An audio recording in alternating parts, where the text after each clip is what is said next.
Hello there, everyone. Welcome to Cryptic Corpse. I am your storyteller, and I'm here to guide you tonight. I know many of you use these videos to drift off to sleep, so before we begin, take a moment to like this video and subscribe to our channel. I'm always curious, where are you watching from, and what time is it in your part of the world? Now find your cozy spot and relax. My name is Jack Holmgren, and I used to think I knew these mountains like the back of my hand. 30 years of guiding hunters through the Bitterroot Wilderness. You'd think nothing could surprise me anymore. But that October morning in 1957, when I pulled my beat-up 49 Chevy past that old wooden sign reading, "Last stop, 73 miles to nowhere," something felt different, wrong even. The autumn air had teeth that morning, biting through my flannel shirt as I parked outside Doc's General Store. That's where I was supposed to meet my client, some rich guy from back east named Martin Westbrook.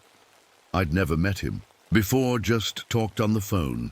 He'd offered triple my usual rate for a week-long hunting trip. Should have known right then that something wasn't right. Nobody pays that kind of money unless they're running from something. The bell above the door jingled as I walked in, and there he was, Martin Westbrook. You could spot him a mile away with those soft city hands and that expensive hunting jacket that looked like it just came off the rack. He was signing the liability forms, but his hands were shaking so bad he could barely hold the pen. "Mr. Holmgren." His voice was thin, nervous. "I'm Martin Westbrook. Thank you for taking me on such short notice." I shook his hand, cold and clammy, like a dead fish. "Call me Jack. You sure picked a hell of a time for hunting. Storm's coming in day after tomorrow." "I don't mind the weather," he said quickly. Too quickly. That's when old Elijah, the storekeeper, shuffled over. He'd been running this place since before I was born, and the Salish blood in his veins ran thick. He took one look at us, loading up on supplies, and started muttering something in his native tongue. When I asked for some venison jerky for the trip, he grabbed my wrist with surprising strength. "Not this year, Jack," he whispered, his cloudy eyes darting toward the door like something might be listening. "The hungry ghost walks early this season. You hear me? It walks early." Martin pretended not to hear, busying himself with the canned goods. But I saw his shoulders tense up. "Come on, Elijah, don't start with your old stories. I've got a client here." The old man just shook his head and pressed something into my palm, a small leather pouch that smelled like sage and sweetgrass. "For protection," he said. "Your father knew to respect the old ways. You should too." We loaded up the Chevy with enough supplies for a week. Canned beans, coffee, ammunition, and Martin's fancy camping gear that probably cost more than my truck. As we drove away from the store, I glanced in the rearview mirror. Elijah stood in the doorway, still muttering prayers, making signs in the air. The logging road hadn't been used in years, and my truck bounced and rattled over rocks and roots. Martin sat rigid in the passenger seat, clutching his rifle case like a life preserver. "You hunt much, Martin?" I asked, trying to break the silence. "Not really," he admitted. "I just needed to get away, clear my head." The radio crackled with static as we climbed higher into the mountains. For a second, I could swear I heard words in that static, whispers that didn't belong. But when I adjusted the dial, it was just the usual white noise. The cabin appeared through the pines just as the sun started to dip low. It wasn't much, just a one-room log structure built back in the 30s by some trapper. But it had a roof, a wood stove, and thick walls. Good enough for a week.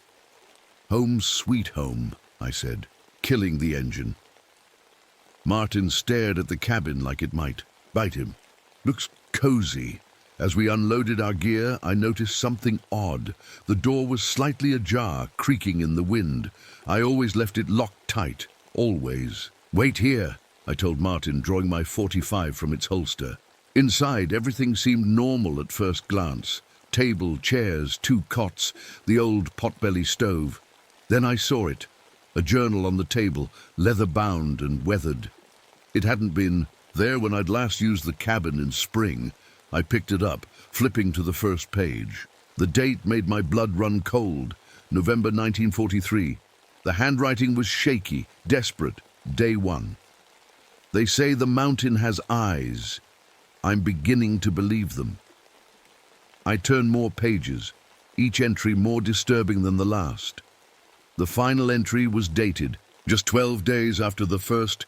Day 12. I hear my own voice outside the door. It's calling me to dinner. God help me, I'm so hungry. The journal ended there. No name, no explanation of what happened to the writer. Everything okay in there? Martin called from outside. I shoved the journal into my pack. Yeah, just checking. For critters. All clear. But as we settled in for the night, Elijah's words echoed in my head. The hungry ghost walks early this year, and somewhere in the distance, beyond the reach of our lamplight, I could swear I heard the sound of footsteps circling the cabin. That first night, I couldn't shake the feeling that something was off. Martin sat by the fire, staring into his coffee cup like it held all the answers to whatever he was running from. I kept thinking about that journal entry. I hear my own voice outside. So, Martin, I said, trying to make conversation.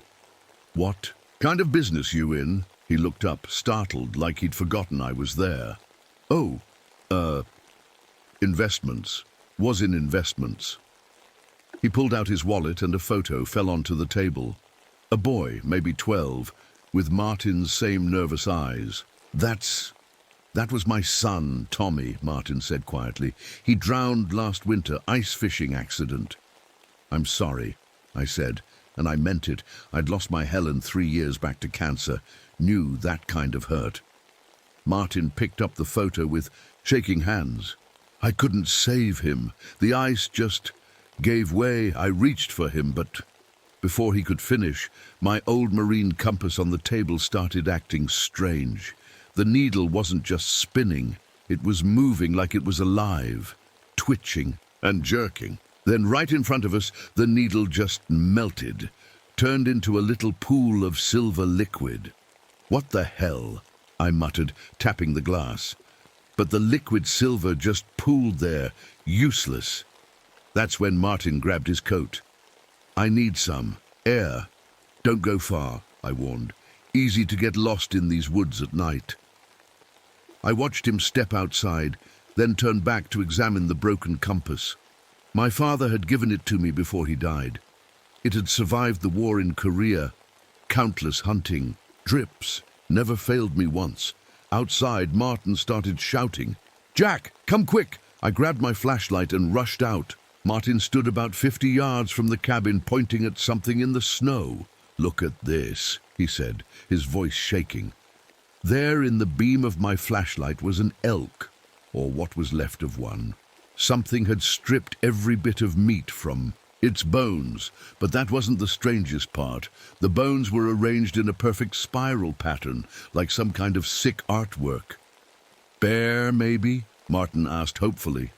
I knelt down, examining the remains. Bears don't do this. They leave a mess. This is deliberate. That's when the radio in the cabin started crackling. Loud. We both froze. Jack? The voice on the radio was soft, feminine. Jack, honey, I saved you dinner. It's getting cold. I'm so cold here, Jack. My blood turned to ice. That voice, it was Helen, my dead wife, Helen. I ran back to the cabin, Martin close behind me. The radio was going crazy, static mixed with that impossible voice.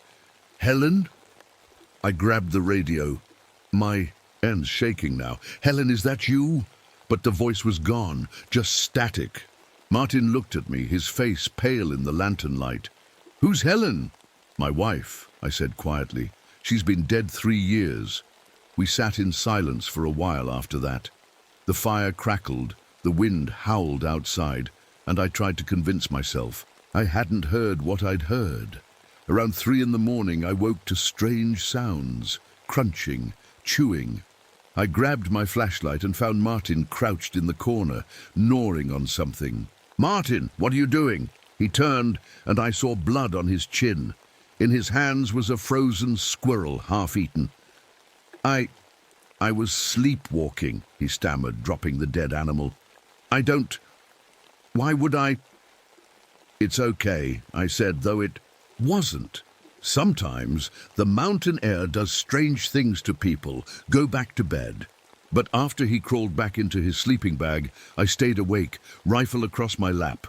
Something was very wrong here, and it was getting worse. Morning came grey and cold. I stepped outside to get firewood and stopped dead in my tracks. There in the snow around our cabin were footprints, hundreds of them. They went in a perfect circle around the cabin, round and round like something had been pacing all night. The strange thing?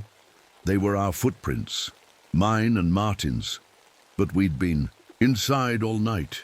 I counted as I followed them. Once around, twice, 3 times, 47 times. We'd walked 47 circles around the cabin while we slept. "Martin," I called, "get out here." He stumbled out, rubbing his eyes. When he saw the footprints, his face went white. Did we do that?" "Appears so," I said, trying to keep my voice steady, "but I don't remember. I mean, we couldn't have..." I was about to answer when I noticed something else.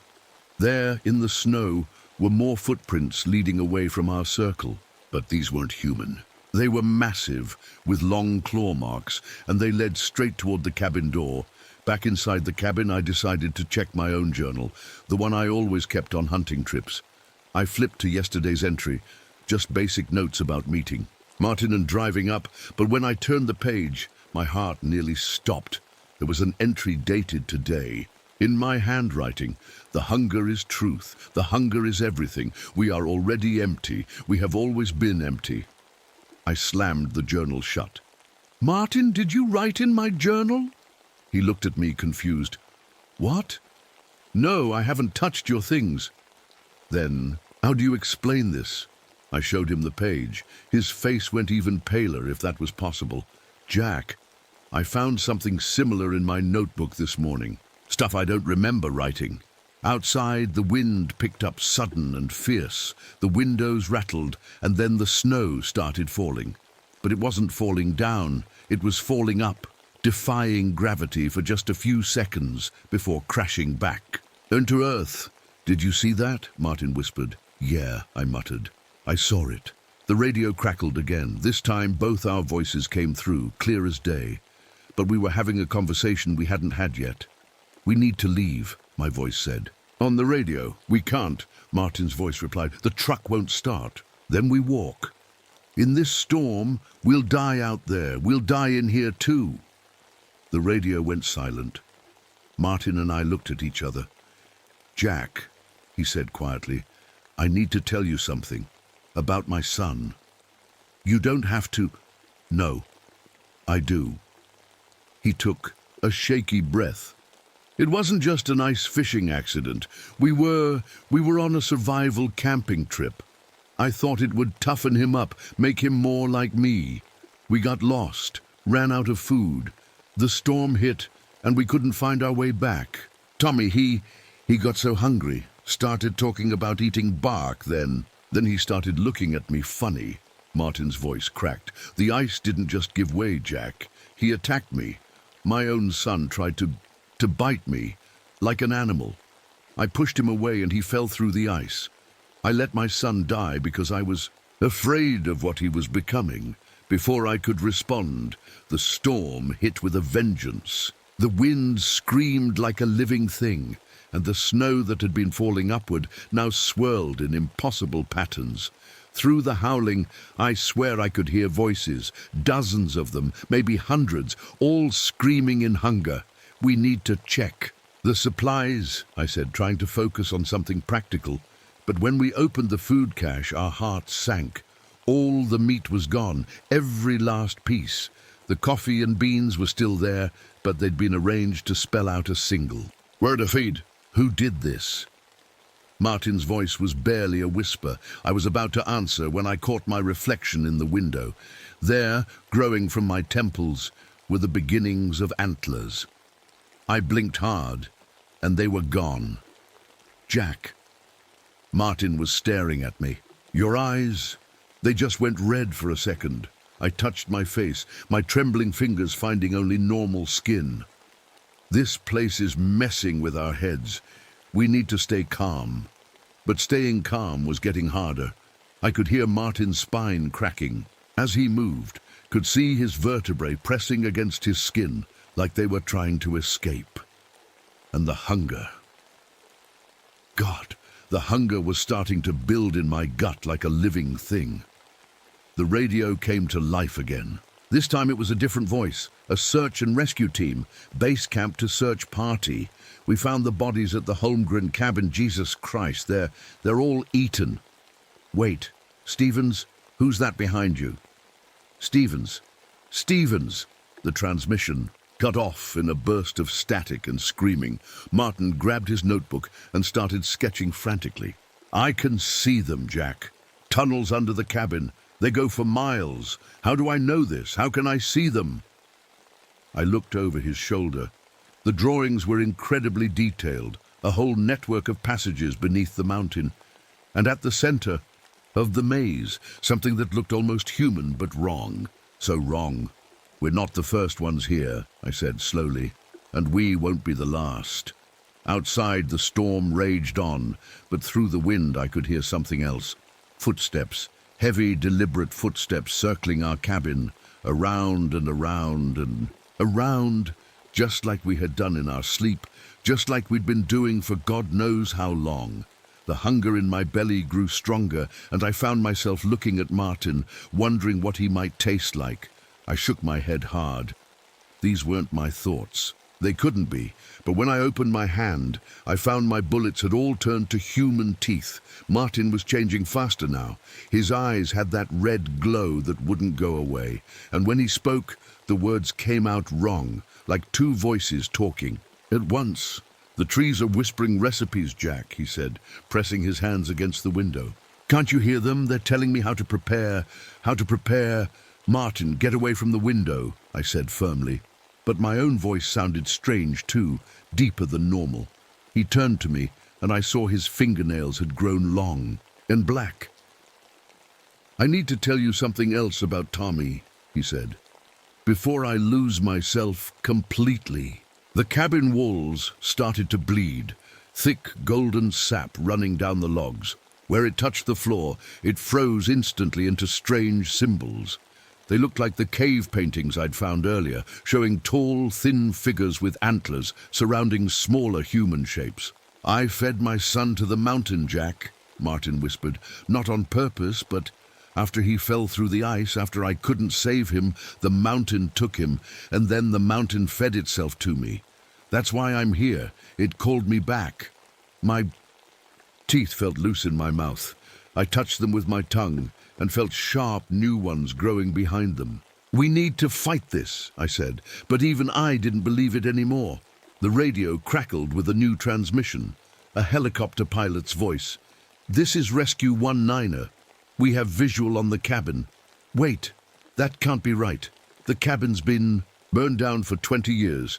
Records show no survivors from the 1943 incident. Control, please advise. Martin stood up, and I heard his spine crack like breaking branches. He was taller now, maybe 7 feet, and getting taller. His skin had turned pale and stretched tight, showing every vein and muscle underneath. I'm so hungry, Jack, he said in that double voice. We're all so hungry. I reached for my rifle, but my hands weren't working right. The fingers were too long, the joints bending in wrong directions. In my pack, I found more photos, Polaroids I didn't remember taking. They showed me standing in front of this same cabin in 1943, 1961, and 1979. The last date was still 22 years in the future. Time doesn't work right here, I muttered. We're stuck in some kind of loop. Martin, or the thing that used to be Martin, was now 12 feet tall. His antlers scraped the ceiling, and his face hung loose like a mask. Underneath was something ancient, something that had never been human at all. Fire, it said in a voice, like an avalanche. Fire only spreads the hunger. Burn me, become me. This is the way. I remembered my old flamethrower from Korea. Somehow, impossibly, it was leaning against the wall. I didn't remember bringing it. I never brought it on hunting. Drips, you want fire? I grabbed the flamethrower. I'll give you fire. The flames shot out in a perfect stream, hitting the Wendigo thing that had been Martin. But instead of burning, the creature absorbed the fire. The flames spread to the walls, but they burned in strange, geometric patterns, like the fire itself was alive and following some ancient design. Thank you, the Wendigo said. Now you understand. Now you become. I ran, crashed through the door and into the storm. The snow was falling sideways now, and every flake that touched my skin felt like tiny teeth biting. Behind me, the cabin burned with impossible flames that reached toward the sky like grasping fingers. My boot prints in the snow were changing as I ran. First boots, then bare feet, then hooves. I could feel the antlers pushing through my skull, the hunger taking over every thought. I reached the truck and yanked open the door. There in the driver's seat was Martin's body, his human body before the change. He'd been dead for days, maybe weeks. Frozen solid. No, I whispered. That's not possible. The radio in the truck came on by itself. My own voice spoke. I'm still in the cabin, Jack. I never left. None of us ever leave. And I'm so hungry. I turned the key. The engine started and I floored it down the mountain road. In the rearview mirror, the burning cabin grew smaller and smaller, but then the trees started to look familiar. Too familiar. The odometer was running backward. The gas gauge was filling up instead of emptying. And up ahead, through the snow, I could see the cabin again, still burning, still waiting. No! I screamed, but my voice wasn't human anymore. I looked in the mirror, full antlers now, curling and black. My eyes glowed red in the reflection. The radio played the sound of chewing, of feeding, of terrible satisfaction. On the passenger seat, a newspaper dated 1979, that impossible future date. The headline read, Holmgren Guide Service, 20 years of disappearances, 20 years of bringing people to this cabin, 20 years of feeding the mountain. The truck swerved off the road, wrapped itself around a pine tree. I felt my ribs crack, tasted blood. But the hunger didn't care about pain. The hunger only wanted more. As I sat there dying, or maybe becoming, the radio kept broadcasting. The sound of a dinner bell calling the next hunters, the next victims, the next hosts for the hunger that never ended. And somewhere in the static, I could hear Elijah's voice, still praying in Salish, still warning travelers about the hungry ghost that walks these mountains. But warnings don't matter when the mountain calls you home. The search party found my truck 3 days later. The sheriff's report said the interior was torn apart, like something with antlers had thrashed around inside until it died, or until it escaped. They never found my body, but they found my journal. Every page was filled with the same words, written over and over in different handwriting. Some mine, some Martin's, some in scripts that hadn't been used for centuries. The hunger is patient. The hunger is eternal. The hunger waits. The cabin was gone, of course, just like it had been gone in 1943 after the first incident, just like it would be gone in 1979 after the last one. But if you know where to look, if you go there when the wind is just right and the shadows fall at the perfect angle, you can still see it burning, always burning.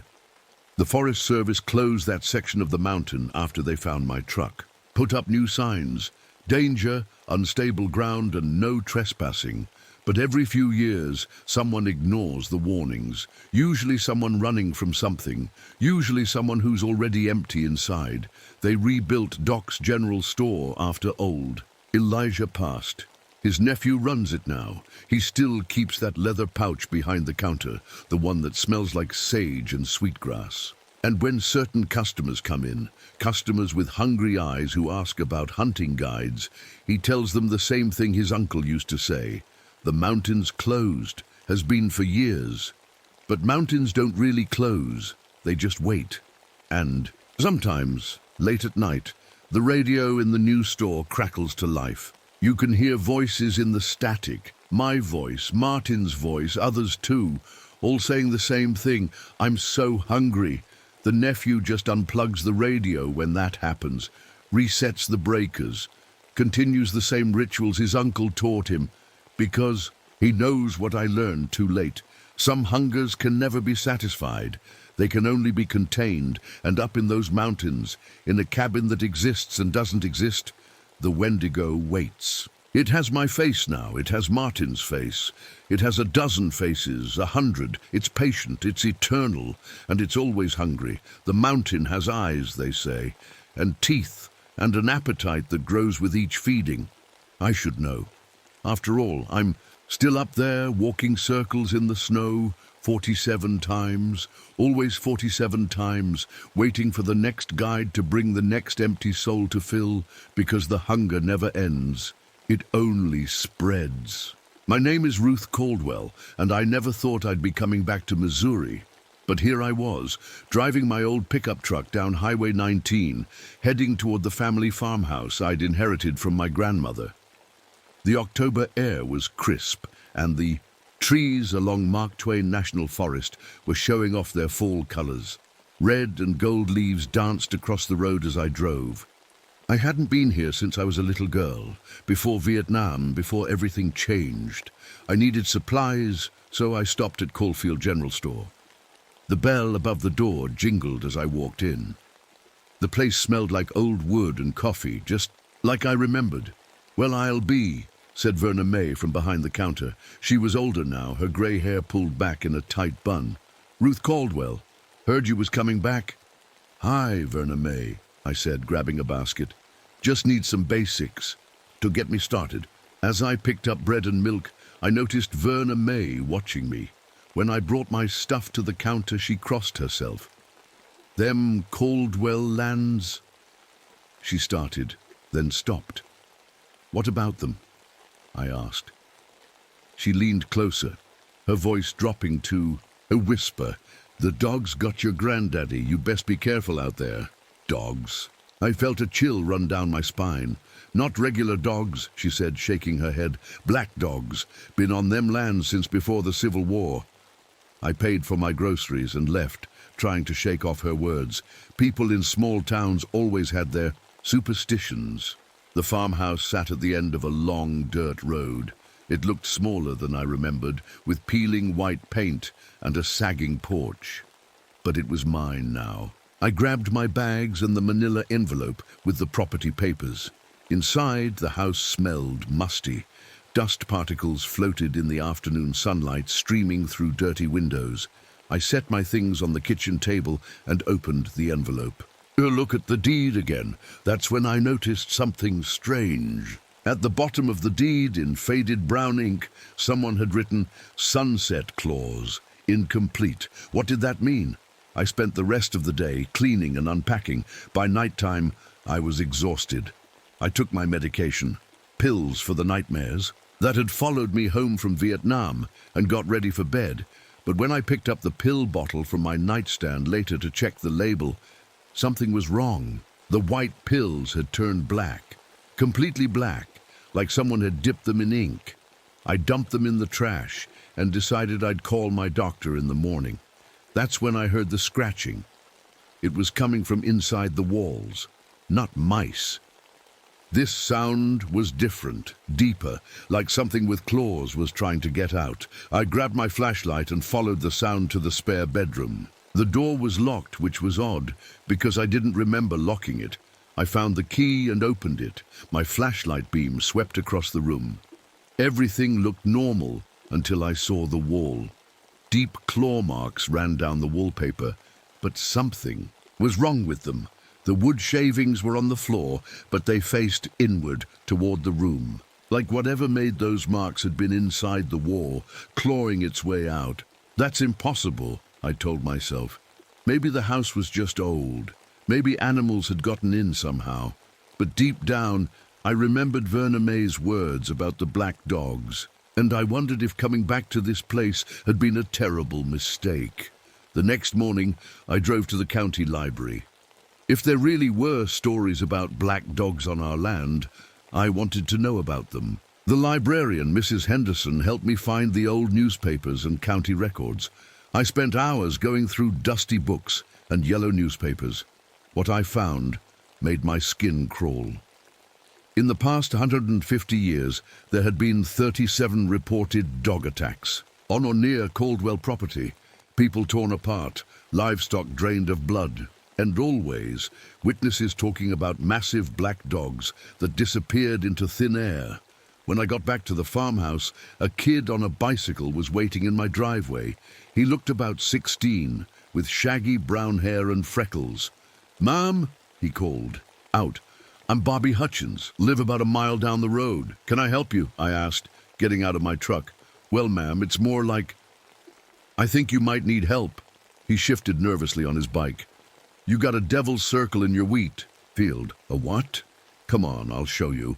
I followed him behind the house to the old wheat field.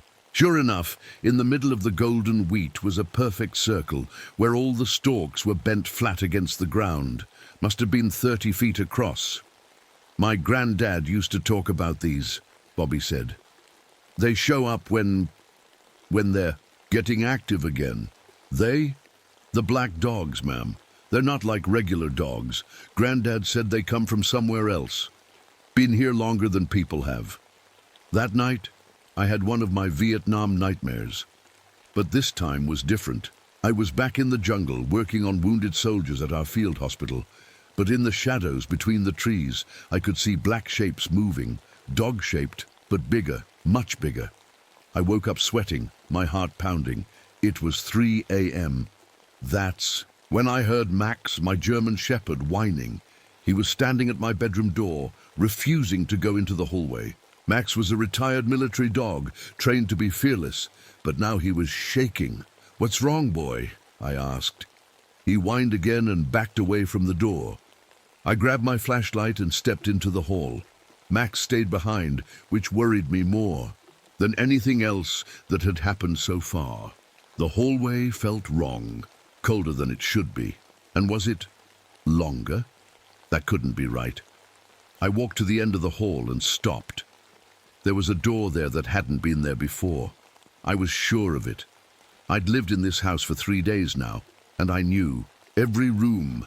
But there it was, a plain wooden door with an old brass knob. My hand shook as I reached for the handle. It was ice cold. I turned it slowly and pushed the door open. Inside was a staircase leading down. But that was impossible. This was a single-story house. There was no basement. I'd seen the blueprints myself when I inherited the place. From somewhere. Below, I heard a sound that made my blood freeze. The sound of dogs growling. I slammed the door shut and backed away. My hands were shaking so bad I almost dropped the flashlight. When I looked again, the door was gone. Just a blank wall, like it had never been there. The next morning, I called Bobby. "Can you bring your grandfather's journal, the one you mentioned?" He showed up an hour later with an old leather book. We sat at my kitchen table, and I made us both hot chocolate. "Granddad wrote everything down," Bobby said, opening the journal. "Look here." I read the shaky handwriting. "The dogs phase through. What fear makes thin." "What does that mean?" I asked. "He thought fear weakens reality," Bobby explained, "like it makes holes they can slip through. The more scared you are, the easier it is for them to get in." That's when I noticed Max lying in the corner. Yesterday, he'd been a healthy 5-year-old dog. Now his muzzle was gray, and he moved like he was 15. "Bobby, look at Max." Bobby's face went pale. "They do that sometimes. Age things. Granddad said time works different around them." Over the next few days, things got worse. I found Polaroid photos scattered around the house, photos I didn't remember taking. They showed massive black shapes in the corners of rooms, always just out of focus. In one photo, something huge and dark stood behind me while I slept. Then the cattle started dying. My neighbor, Jim Patterson, called me one morning. "Ruth, you better come see this. 3 of his cows lay dead in the pasture, no blood anywhere. When the vet cut them open, their hearts were missing. surgically removed, he said, like someone or something had known exactly what they were doing. That night, I was listening to the radio when the static cleared and I heard something impossible. Civil War-era transmissions, soldiers talking about hellhounds attacking their camp. I ran to get Bobby. Listen to this. But when we came back, it was just regular country music. You're not crazy, Bobby said. The radio does that sometimes. Picks up old stuff, like the past is bleeding through. That's when I remembered the photos from Vietnam.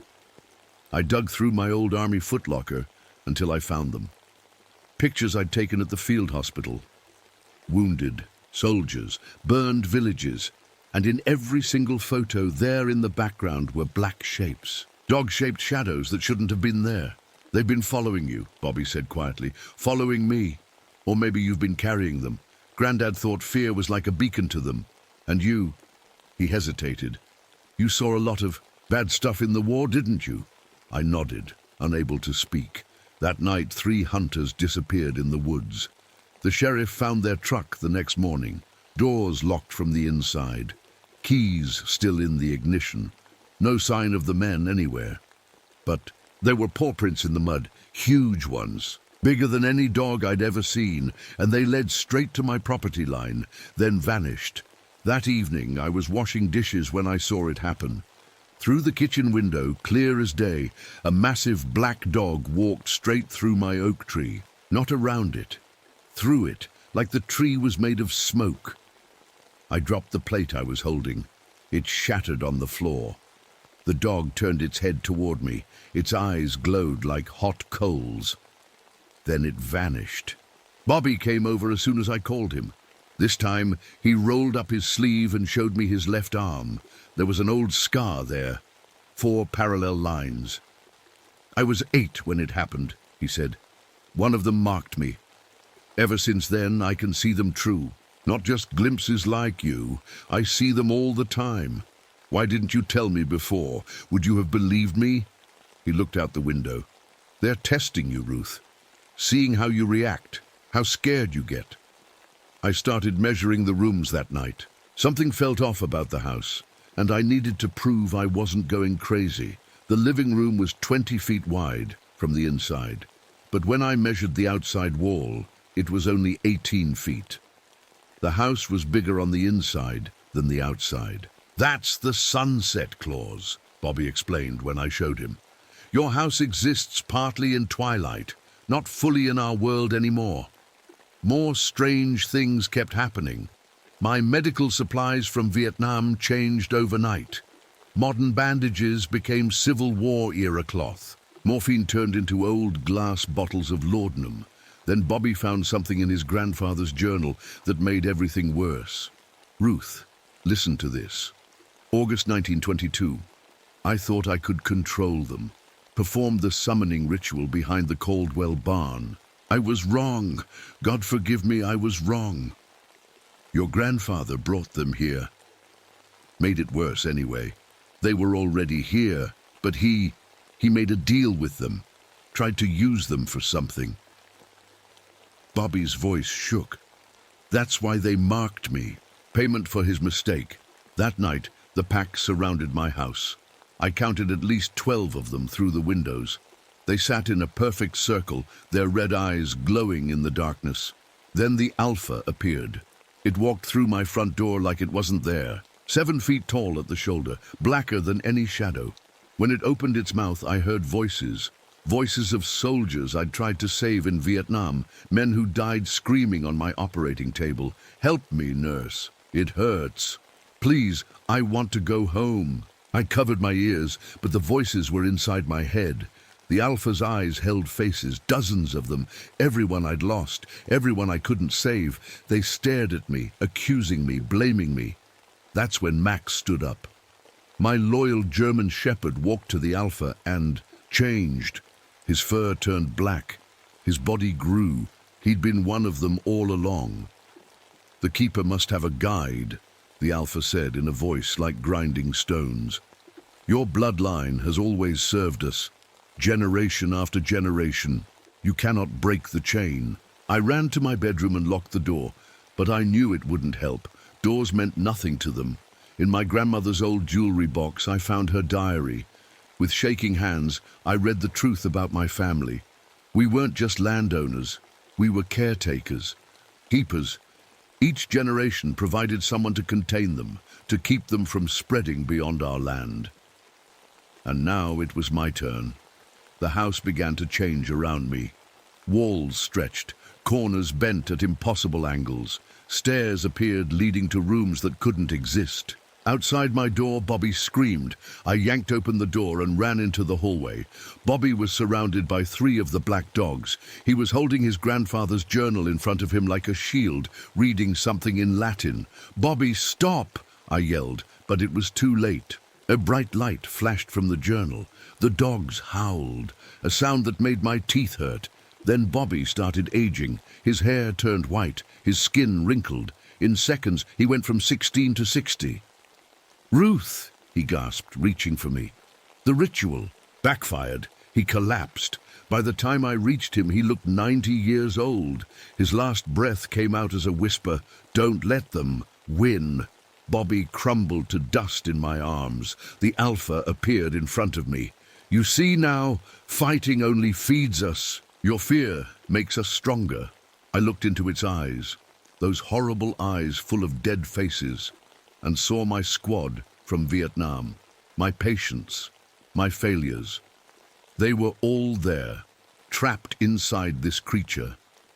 "Your family has served us for 7 generations, the Alpha said. "Each keeper protects the boundary, keeps us contained, feeds us their fear so we don't need to hunt beyond these lands. What happens if I refuse? Then we expand.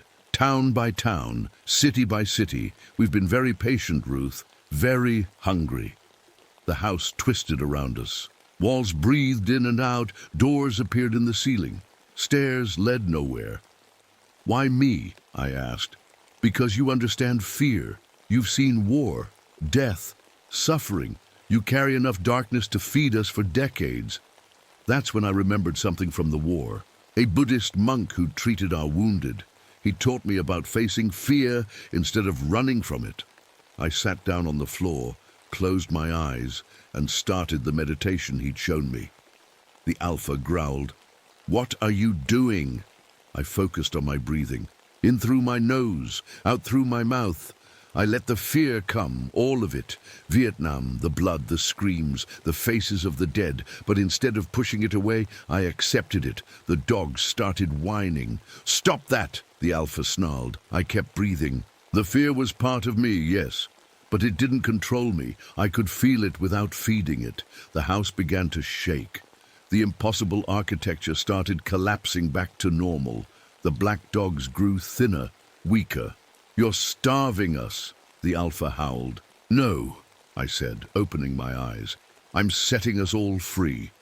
The Alpha lunged at me, but passed right through. It didn't have enough substance left to touch me. One by one, the black dogs faded like shadows at sunrise. The Alpha was the last to go, its eyes fixed on mine. "This isn't over," it rasped. "Your bloodline is bound to us. Your children will take your place." Then it was gone. The house creaked and groaned as it returned to its normal dimensions. Sunlight poured through the windows, the first real sunrise I'd seen in weeks. But on the kitchen table, I found a journal I didn't remember writing. My own handwriting spelled out detailed instructions for containment protocol. How to manage the black dogs, how to keep them fed just enough to stay on our land. And at the bottom, the keeper can never leave the county. The binding is permanent.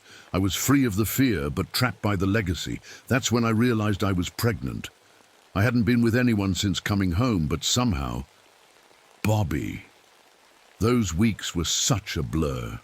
And now, the ultrasound at the county. Hospital showed something that made the technician go pale. She called in the doctor, who called in another doctor. They wouldn't tell me what they saw, but I knew. The next generation of keepers was already growing inside me. 20 years passed faster than I expected. I raised my daughter, Sarah, in that farmhouse. Told her the stories were just that, stories. even when she drew pictures of black dogs in her coloring books, even when she asked why she couldn't have sleepovers at friends' houses outside the county line. "Mommy gets sick if she leaves," I'd tell her. "But you can go. You're free." The black dogs stayed weak, barely visible. Sometimes I'd see shadows move in the corner of my eye, but they couldn't hurt us anymore. I kept the fear managed, controlled, never fed them more than necessary. Sarah left for college at 18, got her nursing degree just like me, met a nice boy from California. They got married, had kids. She built a life far away from Missouri, but children always come home when their parents die. I was 65 when the cancer finally got me. Sarah came back for the funeral, then to settle the estate. Her teenage daughter, Ruth, named after me, tagged along. After the lawyer read my will, Sarah sat at our old kitchen table, holding the deed to the farmhouse. "Mom never told me about any sunset clause," she said to the lawyer. "It's an old property restriction," he explained. "Been attached to the Caldwell land since 1854, can't be removed." That night, Sarah found my journals. All of them. The ones I wrote after discovering I could never leave. Details about containment protocols. How to keep the black dogs weak but not gone. How our bloodline was bound to this land, this responsibility. Young Ruth was outside playing with the farm dogs when she called out, "Mom, come look at this." Sarah and I, well, my spirit, I suppose, watched from the porch as Ruth stood in the wheat field. Right in the middle of a perfect circle of flattened stalks, a shadow moved at the edge of the woods, just barely visible. Waiting. Sarah's hand trembled as she held my journal.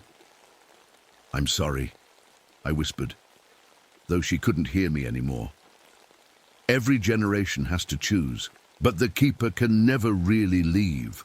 That night, Sarah made her choice. She put the house up for sale and headed back to California with her daughter.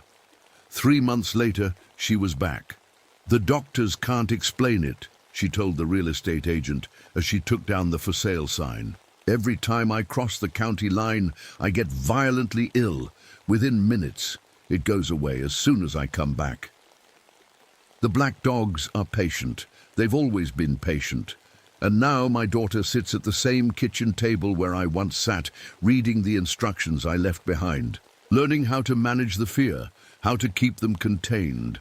The cycle continues because some families inherit houses or money or heirlooms. The Caldwells, we inherit the darkness that keeps the world safe, and we can never leave. My name is Margaret Reeves, and I've been a wildlife photographer for 15 years, but nothing could have prepared me for what happened in the North Cascades that October. The drive to Ross Lake Ranger Station was beautiful. Tall pine trees lined the road, and morning mist hung low in the valleys. My van was packed with camera equipment, enough food for 2 weeks, and more batteries than I'd probably need. I was excited about this assignment. The magazine wanted photos of elk during mating season, and the North Cascades were supposed to be perfect for that. When I pulled into the ranger station, a tall man with long black hair was waiting outside. He wore the green uniform of a park ranger, and his name tag read Tom Whitecloud. "You must be Margaret," he said, shaking my hand. "We've been expecting you." I started unloading my gear, and Tom helped carry some boxes inside. When I set my main camera bag on the counter, the radio on the wall started making weird static noises. "That's strange," Tom said, frowning at the radio. "It's been acting up since you arrived." I picked up my Nikon camera, and the static got louder. When I moved it away, the noise stopped. "Huh," I said. "Maybe it's the electromagnetic field from my camera." Tom shrugged. "Could be. These mountains do funny things to electronics sometimes." After getting my permits sorted, Tom showed me a map of the best trails for elk photography. He pointed to an area near Thunder Creek. "This is where most photographers go," he said. Then his finger moved to a more remote spot. "But if you want the really good shots, try here. Not many people go that deep into the forest. Something about the way he said it made me curious. Why not? Tom hesitated. Oh, it's just harder to reach, rougher terrain. I decided to take the challenging route. That's where the best photos usually were, places other photographers didn't go. The first day of hiking was tough, but worth it. The forest was incredibly quiet, almost too quiet. By afternoon, I'd set up camp in a small clearing surrounded by massive cedar trees. Their trunks were so wide that 3 people holding hands couldn't wrap around them. That's when I found the footprint. I was looking for a good spot to set up my tripod when I saw it, a huge impression in the soft mud near a creek. At first, I thought it might be a bear track, but it was wrong. It looked like a human footprint, except it was enormous. I measured it with my hand, 19 inches long at least. The strangest part wasn't the size. When I looked closer, I could see what looked like fingerprint lines, dermal ridges they call them, just like on human feet, but much, much bigger. Near the footprint, I found something else that made my skin crawl. A dead deer lay twisted in the bushes, but not like any animal kill I'd seen before. Its neck was broken, turned almost completely, around, and there were no bite marks. Whatever killed it hadn't been eating it. As the sun started to set, I headed back to camp. That's when my equipment began acting weird. First, my GPS unit started showing random coordinates, jumping from one location to another. Then my camera's light meter went crazy, spinning wildly even though the light hadn't changed. By the time I reached my tent, all 3 of my flashlights had died, even though I'd put fresh batteries in them that morning.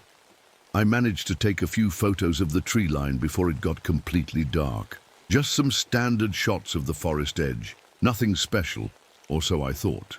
That night, wrapped in my sleeping bag, I kept hearing sounds. Not normal forest sounds.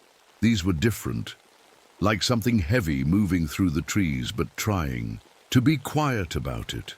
Every time I turned on my backup flashlight to look, the beam would flicker and die. The next morning, I developed some of the photos I'd taken using my portable developer. Most came out normal, trees, sky, the usual, but the last 3 made my hands shake. In those photos of the tree line, there was something else. A massive, dark figure standing between 2 cedar trees. I hadn't seen it when I took the pictures. It had been there, watching me, and I never knew. The figure was huge, easily 8 or 9 feet tall, and covered in what looked like dark hair or fur. But it was the way it stood that got to me, not like an animal. It stood like a person, just watching. I looked at those photos for a long time, trying to convince myself it was just shadows playing tricks. But deep down, I knew better. Something was out there in the North Cascades, something big, something smart, and it knew I was here. That night, I had the strangest dream. I was running through the forest on all 4s, moving faster than I ever could on 2 legs. The trees flew past me, and I could smell everything, wet earth, pine needles, even a rabbit hiding in the bushes nearby. When I woke up, there was moss tangled in my hair and dirt under my fingernails. My tent flap was open, but I always kept it zipped tight because of bears. My assistant Kyle arrived later that morning. He was a college kid, eager to learn wildlife photography. His red pickup truck looked out of place, bouncing down the logging road. "Sorry I'm late, Ms. Reeves," he said, grabbing his backpack. "The GPS kept taking me in circles." "Electronics are acting weird here," I told him. "My cameras, flashlights, everything's been glitching." As we hiked back to my camp, Kyle kept stopping to look at the trees. Some of them were bent in strange ways, like giant hands had twisted them. "These trees," Kyle said, touching one, "they're all bent in the same direction, like they're pointing somewhere." He was right. The bent trees formed a path, if you knew how to look for it. We decided to follow them, marking our own trail with ribbons so we could find our way back. After about an hour of walking, we found something that made us both stop cold. More footprints, lots of them. They were all around a flat rock that looked almost like a table. The prints were different sizes, Some huge like the one I'd found yesterday, others smaller, like a family.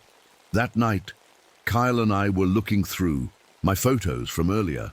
I had taken maybe 50 pictures of the forest, just trees and shadows. But when they developed, we saw things that shouldn't have been there. In photo after photo, there were faces in the trees. Not human faces, but something else. Close-ups of eyes, intelligent eyes, watching the camera. The weird part? I never saw these things when I was taking the pictures. It was like something else was controlling my camera, making me photograph things I couldn't see. "Miss Reeves," Kyle said quietly, "look at this one." He handed me a photo. It showed the inside of what looked like a cave with paintings on the walls. The problem? I'd never been inside any cave. I'd never taken this picture. That's when everything went quiet. I mean everything. No birds, no wind in the trees, no insects. The only sound in the entire forest was our breathing. Then Kyle started acting strange.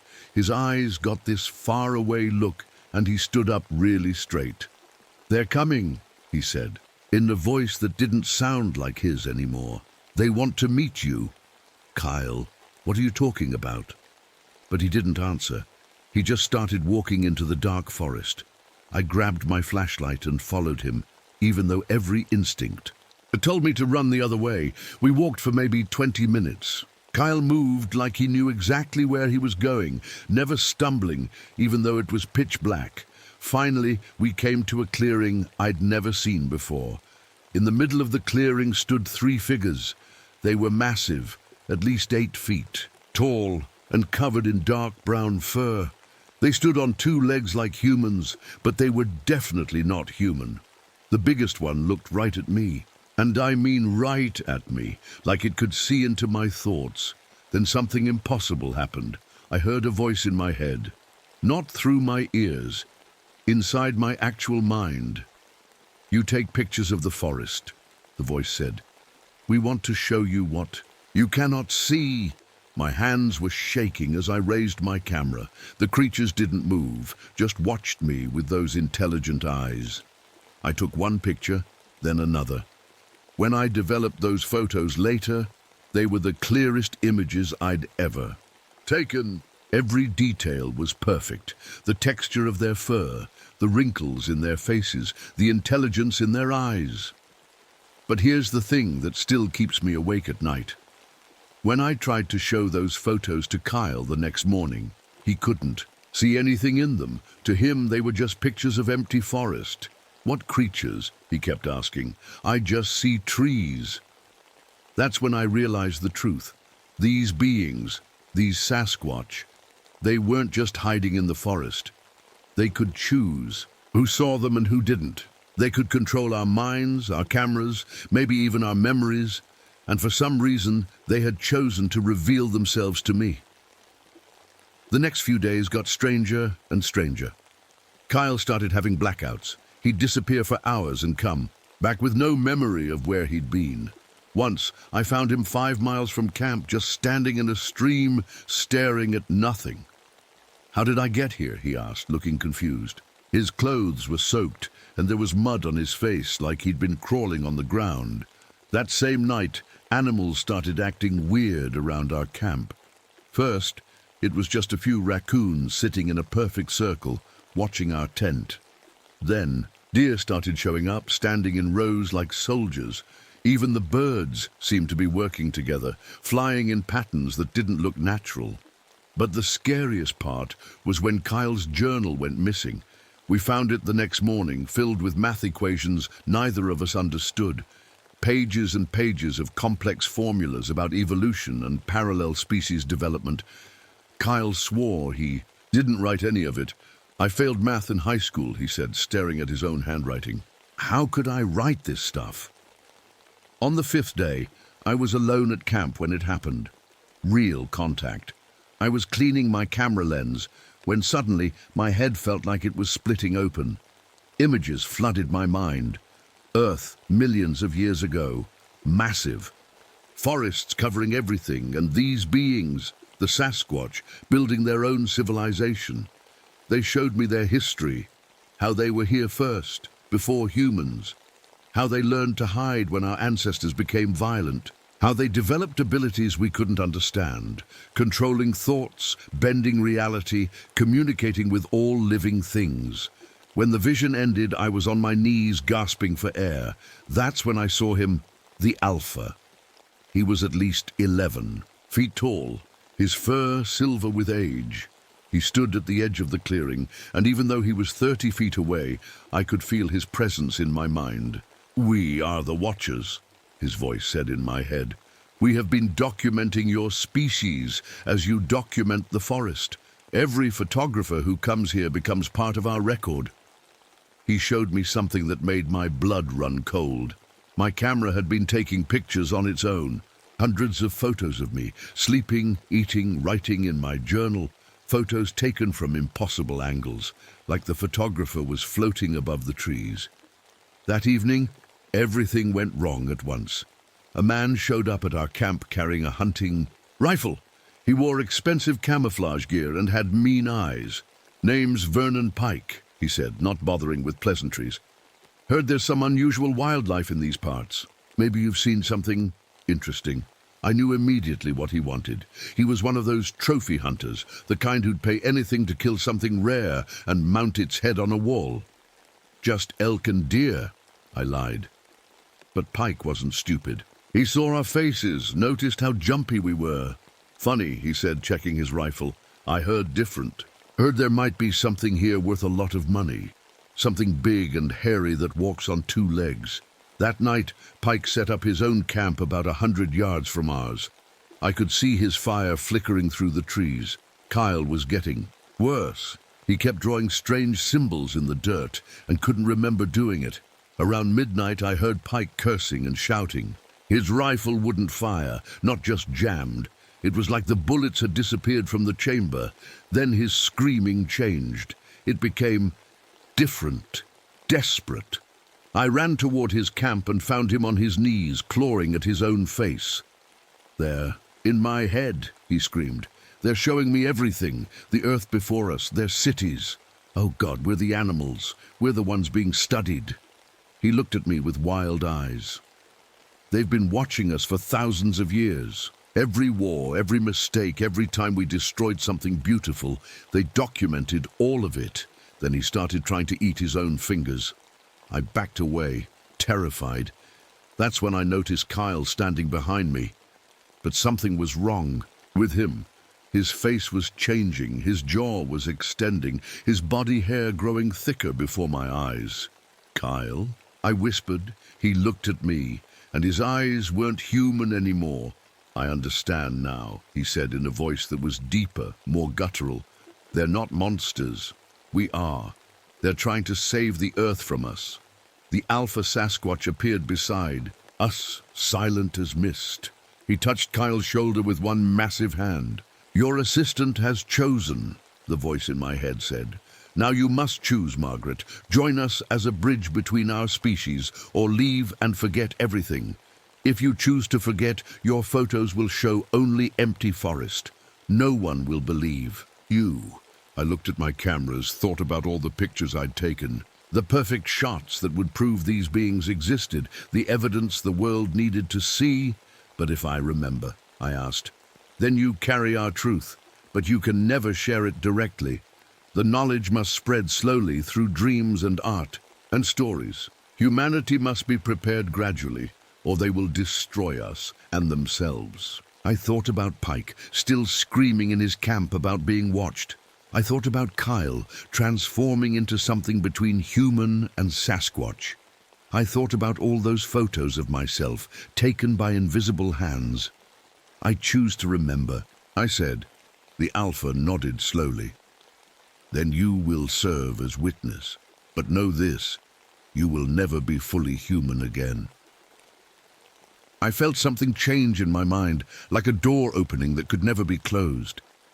Suddenly I could hear the thoughts of every living thing in the forest, feel the pain of every tree cut down by loggers, see the future they had shown me, cities drowning in rising seas, forests burning, species vanishing forever, and I understood why they had chosen me.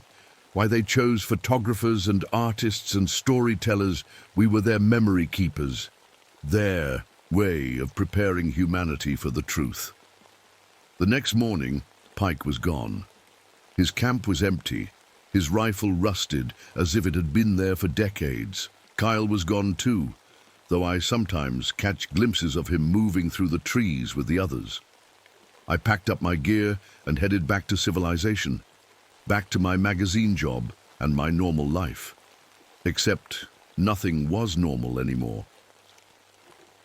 When I got back to Seattle, everything felt wrong. The city was too loud, too bright, too crowded. I could hear thoughts that weren't my own, fragments of worry and fear from people passing on the street. My apartment smelled like chemicals and dead air.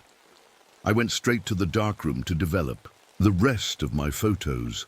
As each image appeared in the chemical bath, my heart sank. Every single picture showed empty forest. No Sasquatch, no strange symbols, no evidence at all. Then I remembered the roll of film I'd hidden in my boot, my insurance policy. I'd tucked it away that last morning, some instinct telling me to keep it separate. With shaking hands, I developed those final shots. They were perfect. Crystal clear images of the Sasquatch faces, close-ups that showed every detail, the intelligence in their eyes, the almost human expressions, the ancient wisdom in their features. These photos would change everything, prove their existence, force humanity to accept we weren't alone. I reached for my phone to call my editor, but my hand stopped halfway. I couldn't do it. The words formed in my mind, but they weren't mine. Not yet. Humanity isn't ready. I knew then that I could never share these photos directly. Something in my mind, something they had placed there, physically prevented me from revealing the truth too quickly. It was like trying to speak underwater. The words just wouldn't come. A week later, I was back at work. My editor, Janet, was thrilled with my elk photos. These are good, Margaret, but they're not your usual quality. Everything okay? You seem different since you got back. Just tired, I said. The mountains take it out of you. But I was different. I could see connections now that others missed. My photos began to change. At first it was subtle, shadows that looked almost like faces, tree branches that seemed to spell out ancient words. People started commenting that my work had become haunting and dreamlike. Years passed. I kept taking assignments in wilderness areas, and they kept guiding me. Each time I'd come back with beautiful, empty nature shots. But something else was happening. My photos were appearing in galleries, in books, on television, and people were responding to them in ways they didn't understand. I had the strangest dream after seeing your exhibition, one collector told me. I dreamed I was in a forest, and there were these beings watching me but not threatening, like they were trying to tell me something important. It was working. The message was spreading, just like they said it would. Through art, through dreams, through stories that felt almost but not quite real. 20 years later, I produced my final documentary, Watchers in the Woods. Officially, it was about forest conservation and mysteries of nature, but woven throughout were carefully placed images, sounds recorded at frequencies most people feel rather than hear, and stories that dance just at the edge of the truth. The night it aired, millions of people had the same dream. They saw themselves running through ancient forests, understanding for the first time that they weren't alone, that something older and wiser had been watching, waiting for humanity to grow, up enough to join the larger family of conscious beings on Earth. After the documentary, I noticed something in my bathroom mirror. The changes were subtle. A slight elongation of my features, my eyes a little larger, my hair thicker and darker than it should be at my age. I was becoming something in between, just like Kyle had. I didn't mind. This was the price of carrying truth that couldn't be spoken directly, of being a bridge between two species, two forms of consciousness. My last photography expedition was back to the North Cascades. I went alone this time, hiking the familiar trails to Ross Lake. When I reached that clearing where everything had changed, they were waiting for me. Kyle was there too. He looked more Sasquatch than human now, but I could still see the eager, young assistant in his eyes. He didn't speak, didn't need to. We understood each other perfectly. The Alpha approached and placed his massive hand on my shoulder. In my mind, I saw what was coming, the gradual revelation, the slow awakening of human consciousness. The day when our two species would finally stand together, protecting what remained of the wild places. "Your work is almost done," he said in my mind. "Others will carry it forward now." I looked down at my own hands and saw they were changing too. Soon, I would join Kyle and the others, becoming fully part of their world, part of the Watchers. That night, I took one last photograph, a selfie, though that seems like such a silly word for it. When I developed it later, I saw what others would see, just a woman in the forest, trees all around her. But I knew what was really there. In the reflection in my eyes, if you looked closely enough, you could see them, all of them, watching, waiting, preparing humanity for the truth, one dream at a time. The camera still sits on my desk, gathering dust. Sometimes at night, I hear it clicking on its own, taking pictures of my empty apartment. When I develop the film, there are images I never took, forests I've never visited, faces of people who lived centuries ago, and sometimes glimpses of what's coming. I'm 75 now, but I look different than other women my age. My neighbors whisper about how I never seem to get older, how my eyes shine strangely in the dark, how animals follow me in the park. They don't know the truth, and I can't tell them directly. Last month, a young photographer named Sarah contacted me. She'd seen my documentary and had been having dreams. "Ms. Reeves," she said over coffee, her hands shaking slightly. "I took an assignment in Olympic National Park. I found footprints, big ones, and my cameras kept dying and—" She stopped, looking scared. "You're going to think I'm crazy." I smiled and reached across the table to pat her hand. Her skin felt electric, charged with potential. She was being chosen just as I had been. "Tell me about the dreams," I said. "I'm running through the forest," she whispered. "But not as myself, as something else. And there are others running with me. They're so tall, covered in fur, but their eyes are human, more than human." That night I gave her the roll of film from my boot, the one with the clear photographs. When she looked at them, I saw the moment of recognition in her face. Unlike others who saw only empty forest, she saw them immediately. "They're real," she breathed. "Yes. And they're waiting for you."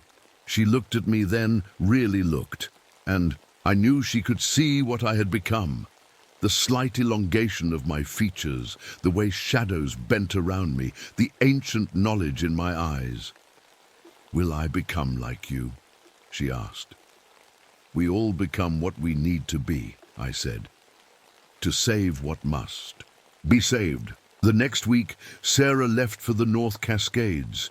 I knew she would find them just as they had found me. The cycle would continue, the message spreading slowly, carefully, through dreams and art and stories that felt like truth. Sometimes I walk in the city at night, and I can feel them watching through my eyes, recording our progress, documenting our failures and small successes. They've been patient for thousands of years. They can wait a little longer. The change is coming. I see it in the young people who crowd my exhibitions, who write to me about their dreams, who feel the pull of the wild places. More of them remember each year. More of them understand without being told. Last night, I had a vision. Not of the past this time, but of the future. Cities where humans and Sasquatch walk together, forests that are protected and cherished. Children who learn from both species, understanding that intelligence comes in many forms. It's not a fairy tale ending. There will be struggle, fear, resistance. Some humans will never accept the truth. Some will try to destroy what they don't understand. But the Watchers are prepared for this. They've seen civilizations rise and fall. They know how to wait, how to guide without forcing, how to protect what matters. I won't be here to see that. Future. Already, I feel the pull of the deep forest, the call to join Kyle and the others. Soon I'll make my final journey into the North Cascades, and I won't come back. But the work will continue. Through Sarah, through the others being chosen, through every dream and story and piece of art that carries the truth sideways into human consciousness. My last photograph sits on my desk, the selfie from that final expedition. If you know how to look, you can see everything in it. The truth hiding in plain sight, waiting for humanity to be ready. The Sasquatch are not monsters. They never were. They are our elder siblings, our watchers, our guides through the darkness we created. They offer us a choice, evolve or perish. Join the community of conscious beings or remain alone in our destructive ignorance.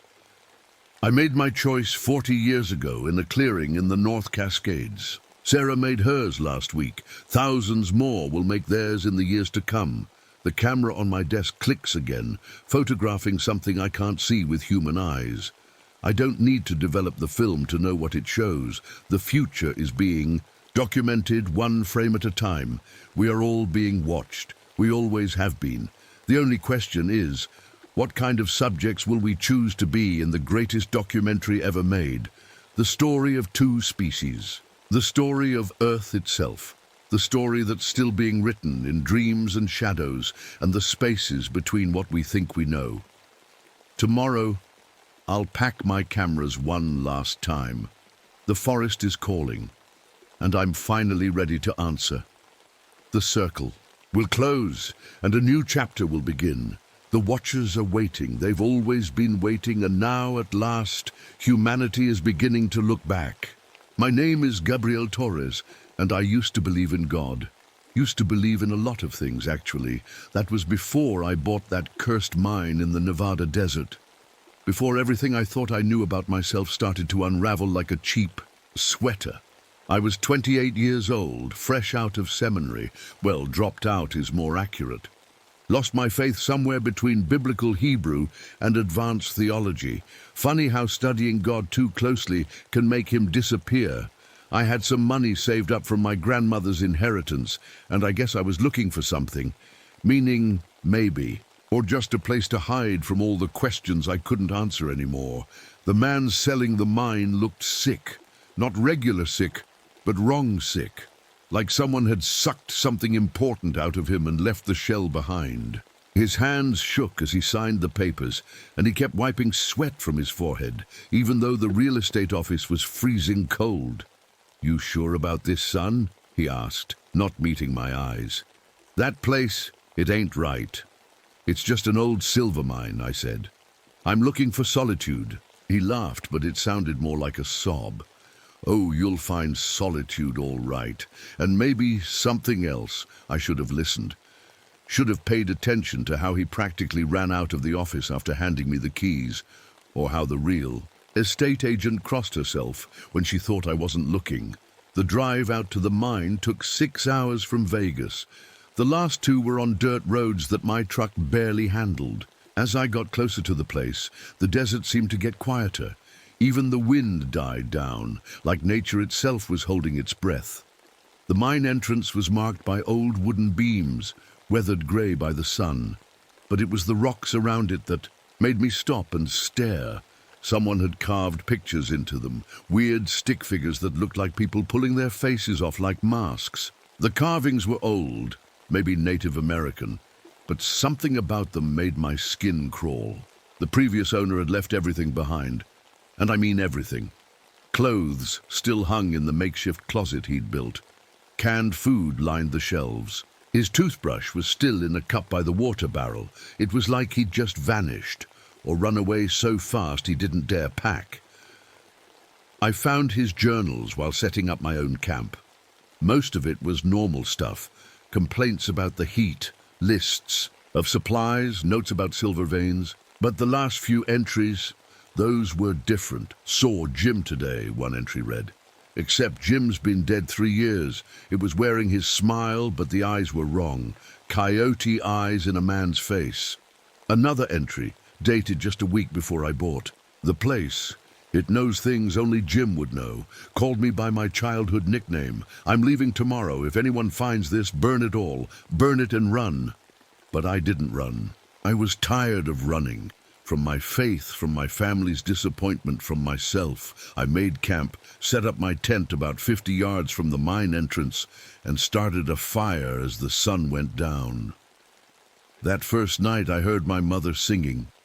She'd been dead for 23 years, but I knew her voice instantly. She was singing the lullaby she used to sing when I had nightmares, something in Spanish about angels watching over me.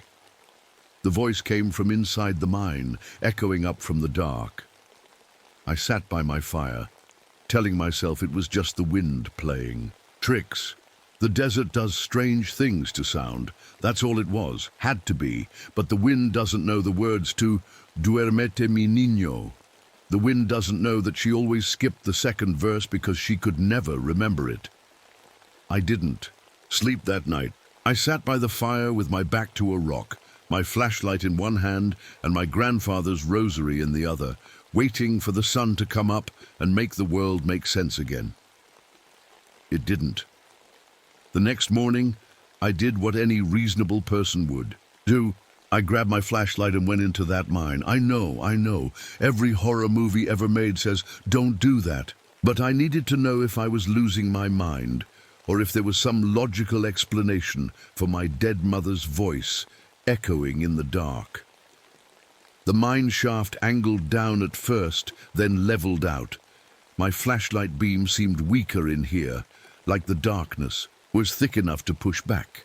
About 200 feet in, I found them, mummified bodies arranged in a circle. They were old, really old, Native American from the looks of their clothing. Their faces were covered with wooden masks, and they were all facing the center of the circle where someone had drawn symbols in the dirt.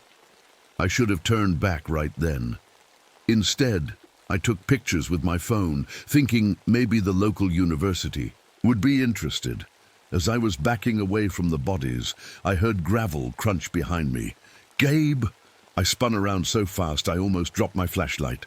Standing at the mine entrance, silhouetted against the bright desert sun, was my brother Miguel, my dead brother Miguel, the one who died in Iraq during Desert Storm 6 years ago. We'd buried him in the family plot back in Albuquerque. Miguel, my voice cracked like I was 13 again.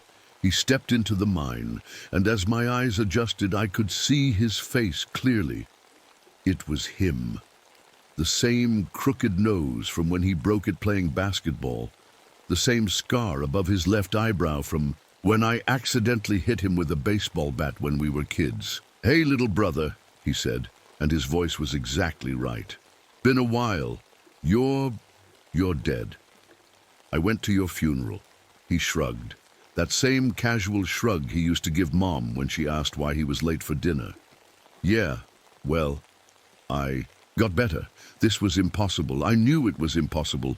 But he knew things only Miguel would know, like how I wet the bed until I was 8, how I cheated on my algebra final in 10th grade, how I secretly applied to art school before Dad convinced me to go to seminary instead. We talked for hours. He said he'd woken up in a military hospital with no memory of how he got there, just like in those movies where everything's classified. Said he'd been in some kind of special recovery program and couldn't contact anyone until now. "Why come here?" I asked. "I heard you bought this place, wanted to see my little brother." He smiled, but something was off about it, like he was still learning how to work the muscles in his face. That night, he stayed for dinner.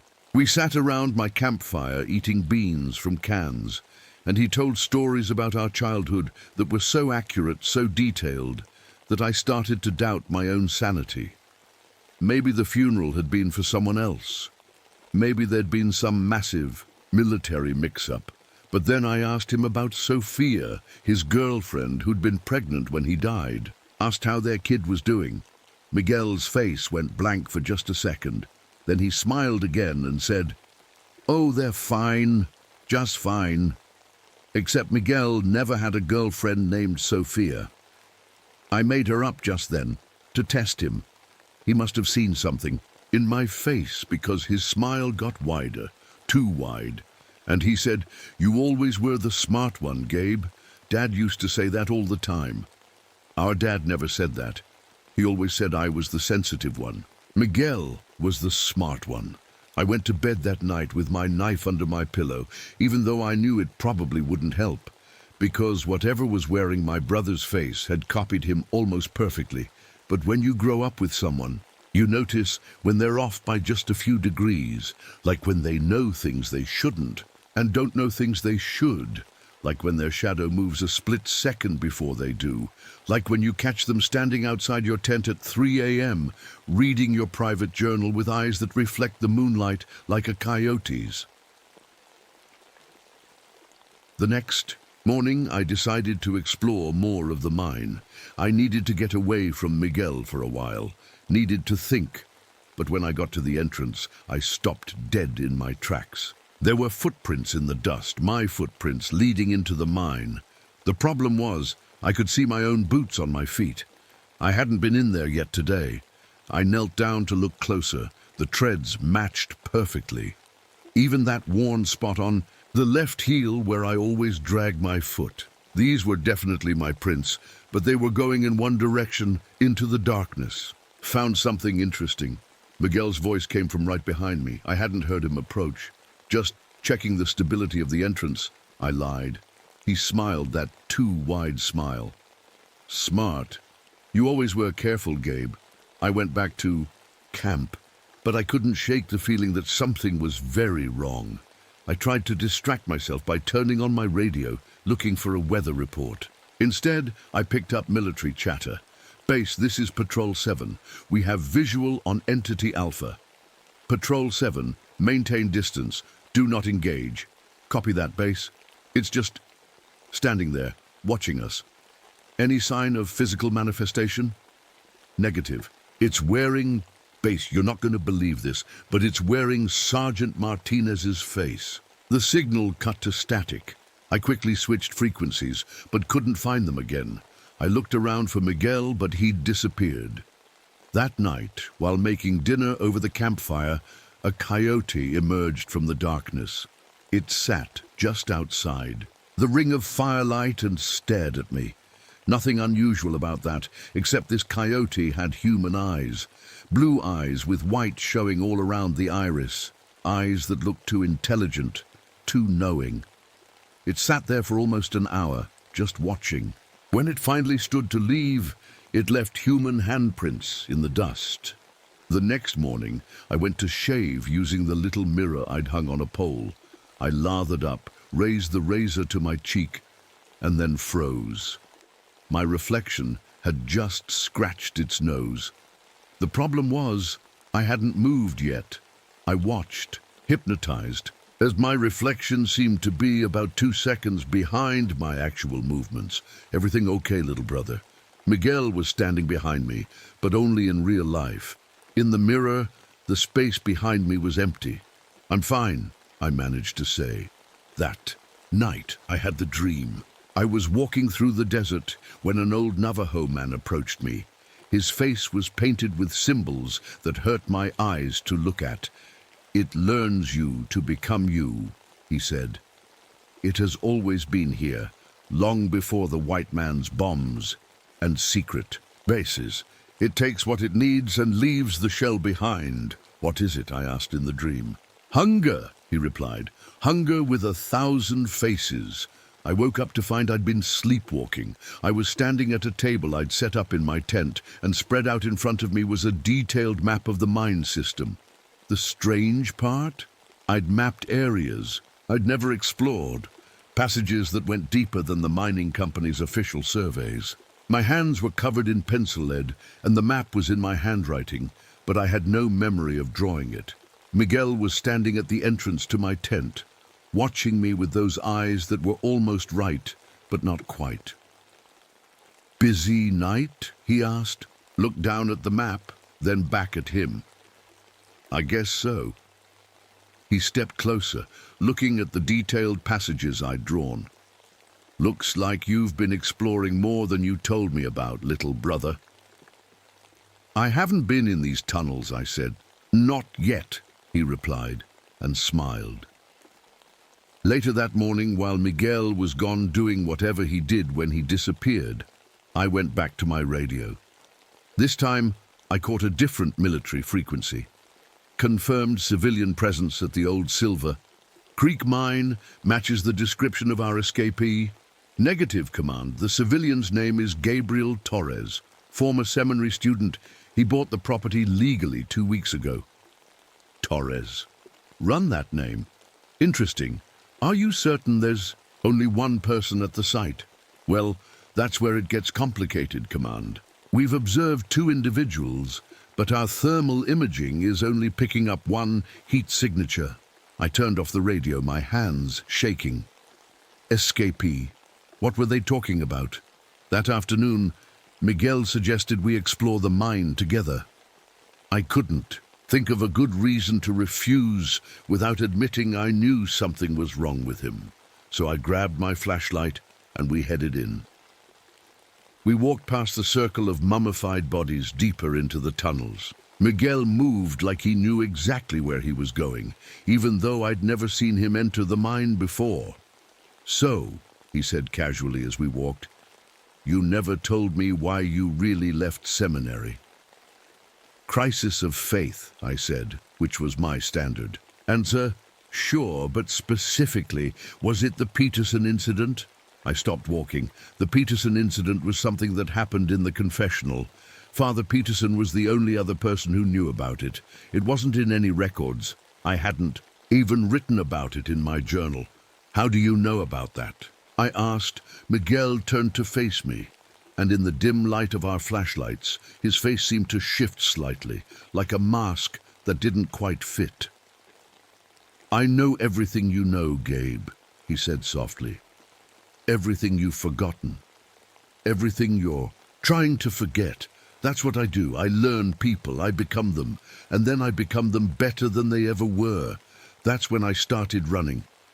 I ran through the dark tunnels, my flashlight beam bouncing wildly off the walls. Behind me, I could hear Miguel, or whatever was wearing his face, laughing, not chasing, just laughing. The sound echoed through the mine in a way that made it seem like it was coming from everywhere at once. I burst out of the mine entrance and into the blazing afternoon sun. My truck was right where I'd left it. I fumbled for my keys, thinking I could drive to the nearest town, find help, find someone who could explain what was happening. That's when I saw the military jeep parked next to my truck, empty, engine still running. The driver's seat was covered in something that looked like snakeskin, translucent and papery, like something had shed its outer layer right there. I approached slowly, my heart hammering. On the passenger seat was a manila folder stamped "Classified" in red letters. I knew I shouldn't look, but I had to understand what was happening. Inside were photos of the mine, aerial shots showing military vehicles surrounding it, and a file with a name, Dr. Gabriel Torres, Nuclear Physics, Los Alamos National Laboratory. But that wasn't me. I was never a nuclear physicist. I studied theology, wasn't I? I stepped back from the jeep, my head spinning. That's when Miguel emerged from the mine, walking casually like we'd just been on an afternoon stroll. "Find something interesting?" he asked. "Who are you?" I demanded. "What are you?" He tilted his head, considering. "I'm your brother. I'm Dr. Torres. I'm the Navajo shaman who died in this mine 200 years ago.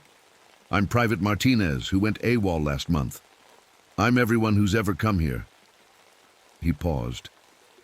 "And soon I'll be you, the best version of you." That night I set a trap. I remembered from my seminary days that skinwalkers, the shape-shifting witches from Navajo legend, couldn't cross holy water.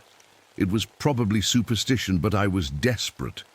I made a circle of water bottles around my tent, blessing each, one with half-remembered prayers. Around midnight I pretended to sleep while watching through barely open eyes. Miguel approached my tent, then stopped abruptly at the waterline.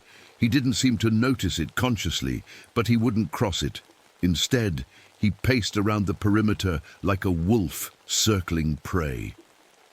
"I know you're awake, Gabe," he said softly. "You're starting to remember, aren't you? Starting to realize who you really are?" I stayed silent, clutching my knife under the blanket. "Check your arm," he continued. "The inside of your left forearm." Despite myself, I looked. There, where my seminary tattoo of a cross should have been, were coordinates. Coordinates that matched the location of this mine. The tattoo looked old, faded, like it had been there. "For years. We've done this dance before, brother," Miguel said. "Sometimes you remember, sometimes you forget, but you always come back here, back to me." The next morning, the military presence was obvious. Helicopters flew in search patterns. Overhead, I could see Humvees on the distant ridges, watching the mine through binoculars. My radio picked up their chatter. "Subject is showing signs of fragmentation. Both entities are still present. Which one's the original?" "Unknown. They're both reading. As authentic on our scanners."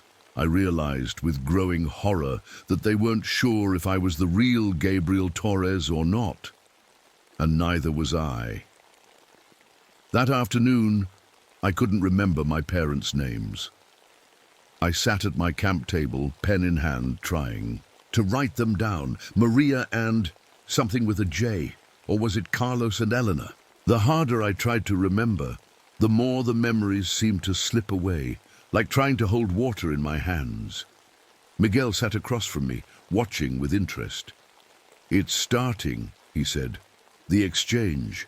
I take what makes you, you, and you get freed from all that heavy identity. Some people find it peaceful. I don't want to be freed," I said through gritted teeth. "No? Then why did you run from seminary? Why buy a mine in the middle of nowhere? You've been trying to lose yourself for years, Gabe. I'm just helping you finish the job." I stood up abruptly, knocking over my chair. "I'm going to stop you." He smiled, and for a moment his face seemed to flicker, showing glimpses of other faces. Underneath, young, old, male, female, all wearing that same knowing smile. "You can't stop me, Gabriel. I'm forgetting incarnate. I'm what happens when memory itself develops hunger. And you..." He stood up too, stepping closer. "You are already more me than you." I backed away, but I could feel something happening. In my mind, knowledge appearing that I'd never learned, complex equations, security protocols, the location of classified facilities, and with each new piece of information that appeared, something else disappeared. My first dog's name, gone. My favorite childhood book, gone. My mother's face. "No!" I shouted and ran toward the mine. If the answers were anywhere, they were in that burial chamber I'd mapped but never seen, the one my sleepwalking self knew. But behind me I heard Miguel call out, "Running to ground, little rabbit." Just like all the others? I plunged into the darkness, my flashlight cutting through the black. I had to find the burial chamber. I had to understand what this thing was, before I forgot who I was entirely, before I became just another face in its collection. The mine tunnels seemed different now, familiar in a way they shouldn't be.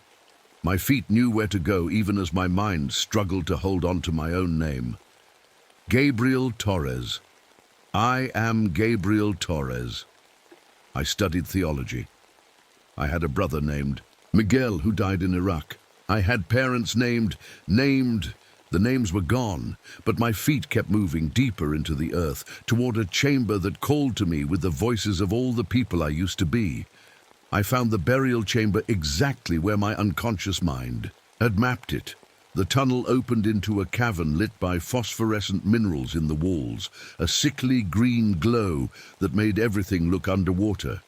And there they were, skins hanging from wooden frames like clothes in a closet. Not animal skins, human skins. Each one was perfectly preserved, empty but somehow still holding the shape of its former owner. I recognized some of them from missing person posters I'd seen in town. A hiker from last summer, a geology student from 2 years ago, an old prospector whose disappearance had made the local news, and there, in the back, was one that looked exactly like me. "Found our wardrobe, did you?" Miguel's voice echoed from the tunnel behind me. I spun around. He was standing at the entrance to the chamber, no longer bothering to hold his human shape perfectly. His edges seemed to blur and shift, like smoke trying to stay solid.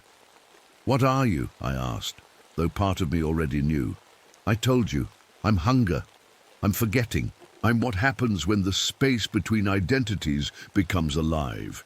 He stepped into the chamber. "The Navajo called me a skinwalker, but I'm older than their words for me, older than their stories." "Why are you doing this to me?" "Because you called me. Every lost soul who comes to this desert is looking for something, usually themselves, or to lose themselves. You've been doing both."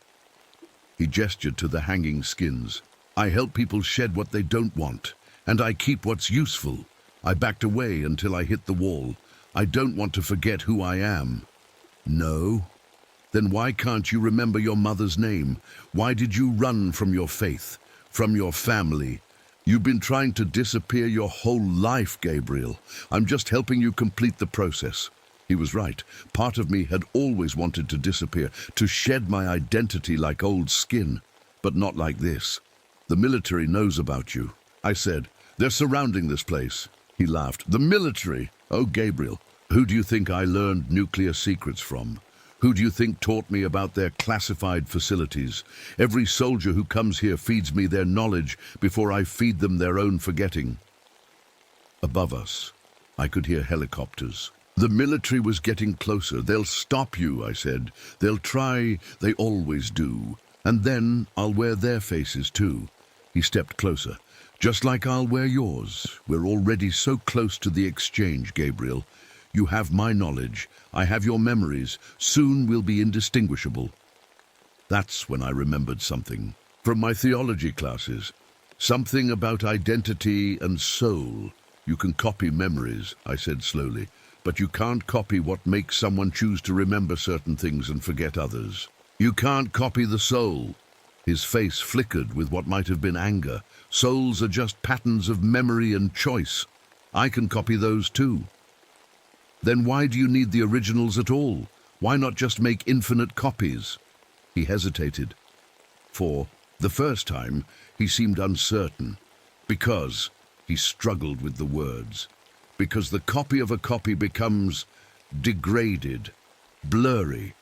I need the originals to stay sharp, to stay real." I pushed off from the wall. "So you're not forgetting incarnate. Your fear of being forgotten, fear of losing yourself in all the selves you've stolen." His form began to shift more violently, cycling through faces I recognized from the missing posters. "Shut up. You need us to remember ourselves so you can remember who you're pretending to be. Shut up!" He lunged at me, his form completely fluid now, a writhing mass of faces and reaching hands. I dodged and ran deeper into the chamber, looking for another exit. That's when I saw it. Carved into the far wall were more petroglyphs, but these were different from the ones at the entrance. These showed the ritual, how to bind a skinwalker, how to trap a being made of stolen memories. The answer was terrifying in its simplicity. You had to forget yourself completely, become nothing. Give the skinwalker nothing to copy, nothing to hold on to. I turned to face the creature that had been wearing my brother's face. It stood there, form shifting constantly now, unable to maintain any single identity. "You want to be me?" I said. "Then take it all, every memory, every piece of who I am." I closed my eyes and began to let go. My name went first, then my childhood, my parents' faces, my time in seminary, my crisis of faith. Every memory that made me who I was, I released into the void. The skinwalker screamed, a sound like 100 voices crying out at once. It rushed toward me, desperate to hold on to the identity that was disappearing. But you can't hold on to nothing. You can't copy emptiness.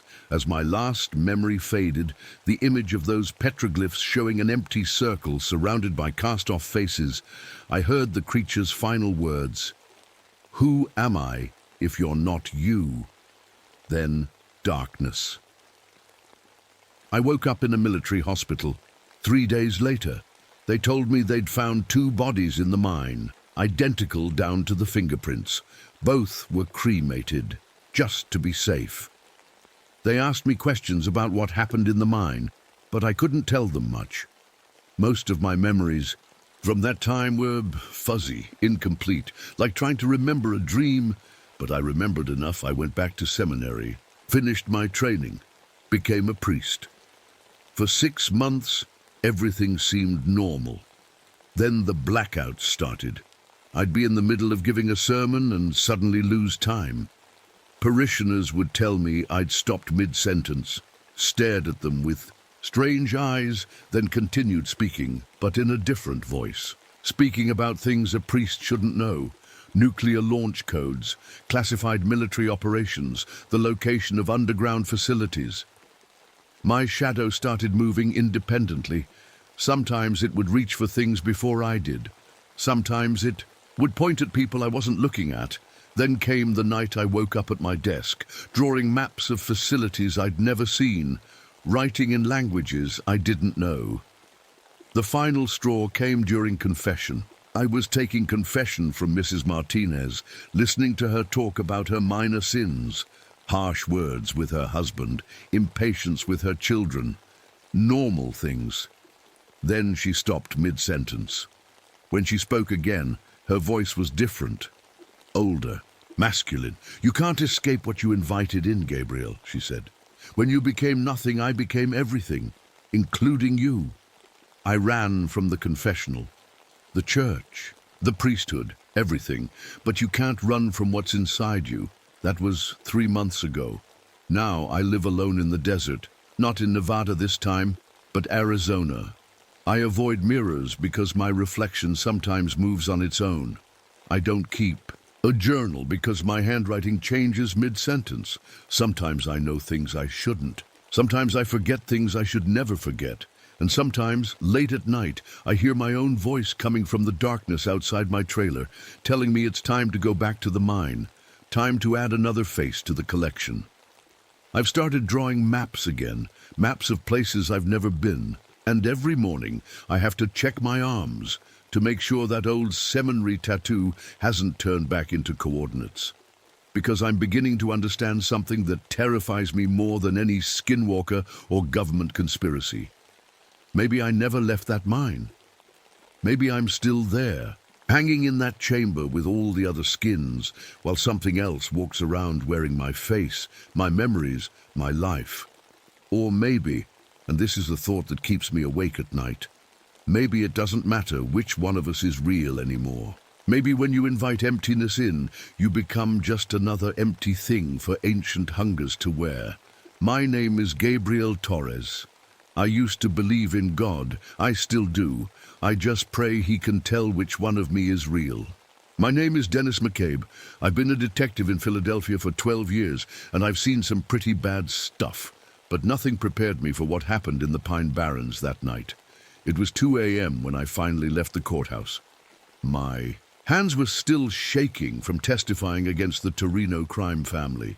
The FBI guys had promised me protection, but I knew better. Once you cross the mob, you're as good as dead. Agent Harris met me in the parking garage. He handed me a piece of paper with some numbers on it, coordinates for a safe house. Stay off the main roads, he said, looking around nervously. And whatever you do, stay alive. I got in my beat-up Ford and started driving. The city lights faded behind me as I headed south toward New Jersey. The radio was playing some late-night jazz when suddenly it cut to static. Then I heard something that made my blood run cold. Breaking news. Philadelphia detective Dennis McCabe was found dead tonight in his apartment. Police suspect. I switched off the radio. That was impossible. I was right here driving. Alive. The highway was empty except for my headlights cutting through the darkness. When I crossed into the Pine Barrens, things got weird fast. The road signs started bending, not like they were damaged, but actually bending while I watched. They all seemed to point back the way I came, like the forest didn't want me here. I checked the coordinates again and turned onto a dirt road.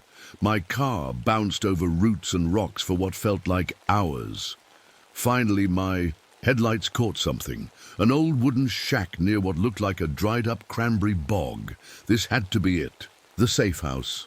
I parked and got out, my service revolver ready. The silence was thick. No crickets, no owls, nothing. Just dead quiet. The shack's door was hanging open. As I got closer, my flashlight beam caught something dark on the doorframe. I touched it and my finger came away red.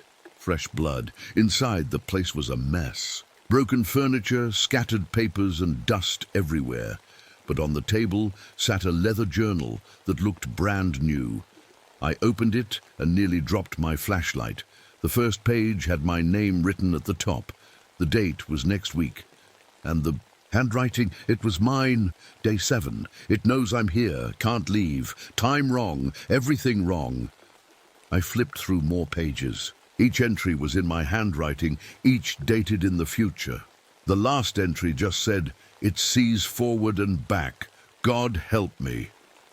My police scanner crackled to life on my belt. That was weird. I hadn't turned it on. Through the static, I heard a voice. My voice. "This is Detective McCabe. Need immediate backup at the Cranberry Bog. Something's hunting me. Please, someone." But that wasn't me. I was standing right here. The timestamp on the transmission was 3 days from now. I backed.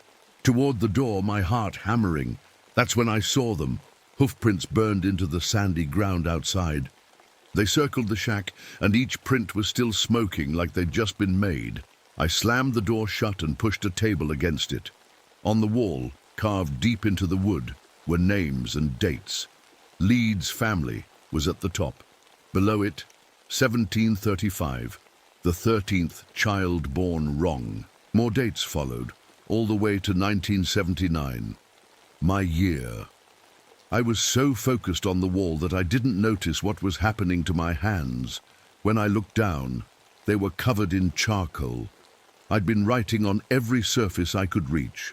The walls, the floor, even the ceiling where I couldn't possibly reach. The same words over and over. It sees forward and back. I didn't remember writing any of it. Outside, something heavy landed on the roof.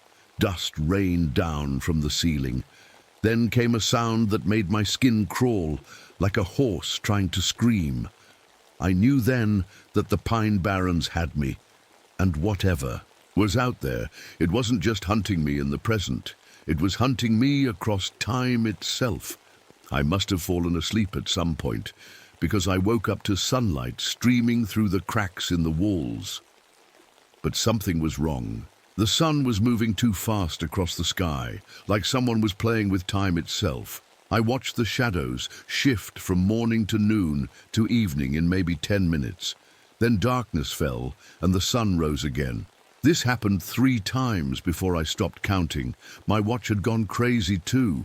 The second hand was spinning backward, then forward, then just vibrating in place. I needed to get out of here. When I opened the door, an old man was sitting on a stump outside. He wore dirty overalls and a faded cap, but what made me freeze were his eyes, or where his eyes should have been, just empty sockets, dark and deep. "Morning, Dennis," he said, smiling. "Or is it evening? Hard to tell anymore." "Who are you?" I kept my hand on my gun. "Name's Earl. Been living in these woods since, well, time don't mean much here." He turned his head toward me like he could see perfectly. "The devil showed me how I'm gonna die. Want to see yours?" "I'm good, thanks." I started walking toward my car. "Won't do you no good," Earl called after me. "Roads change, always lead back here." I ignored him and got in my Ford. Started driving. Sure enough, after 20 minutes of dirt road, I ended up right back at the shack. Earl was still sitting there, hadn't moved an inch. "Told you," he said. I tried again. This time I marked trees with my knife as I drove. 15 minutes later, I passed my own marks and saw the shack ahead. It was impossible. Back at the shack, I decided to search it properly.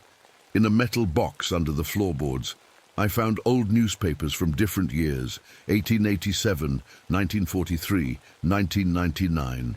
All had the same headline: "Local man disappears in Pine Barrens." My police scanner squawked again. My own voice panicked. Day 2, or is it day 10? Can't tell anymore. If anyone finds this transmission, don't come looking for me. It knows. Static cut off the rest. Night fell again. Or maybe it was the 5th night, or the 1st. I couldn't keep track. That's when I saw it for the first time. It came out of the trees like a nightmare made real. 12 feet tall, with the head of a horse stretched wrong, like someone had mixed it with a bat. Massive, wings folded against its back, ram horns curled from its skull. Its eyes glowed red in the darkness, the Jersey Devil.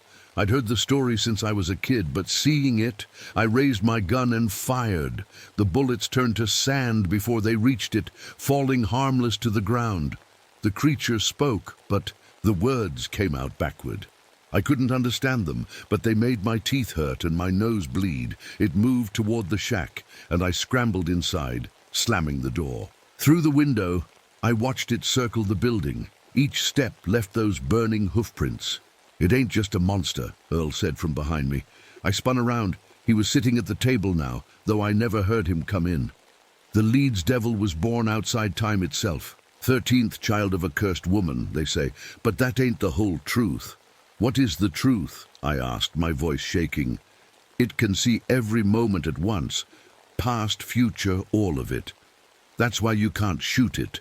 It knows when you'll pull the trigger before you do." The devil's face appeared at the window. This close, I could see its teeth, rows and rows of them, like a shark's.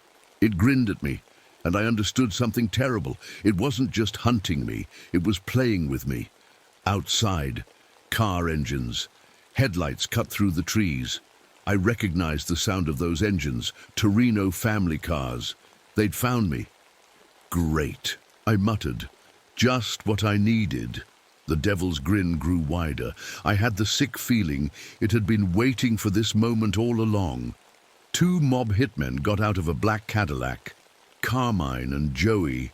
I knew them from surveillance photos. They had Tommy. "Guns and bad attitudes. McCabe," Carmine shouted. "Come out and we'll make it quick." The devil turned toward them. They hadn't seen it yet. That's when things got really interesting. Carmine saw the devil first. His cigarette fell from his mouth as he stared up at the 12-foot creature with the horse head and bat wings. "What the hell is that?" Joey grabbed his Tommy gun. The devil moved toward them. Not walking exactly, more like reality bent around it. 1 second it was by the trees, the next it was right in front of them. "Shoot it." Carmine opened fire. Bullets sprayed from their guns. But the devil was always somewhere else, like it. Knew where each bullet would go before the trigger was pulled. It laughed, that backward sound that made my fillings hurt. Then it touched Joey. What happened next still gives me nightmares. Joey started aging, fast. His black hair went gray, then white. His skin wrinkled and sagged. In maybe 5 seconds, he went from 30 to 90 years old. Then he just crumbled to dust. Carmine screamed and ran for the car. The devil let him get in, let him start the engine. Then it appeared in the passenger seat beside him. Through the windshield, I saw Carmine age 30 years in an instant. But he stayed alive, trapped in the car with that thing. Earl tapped my shoulder. "It's showing off for you," he said.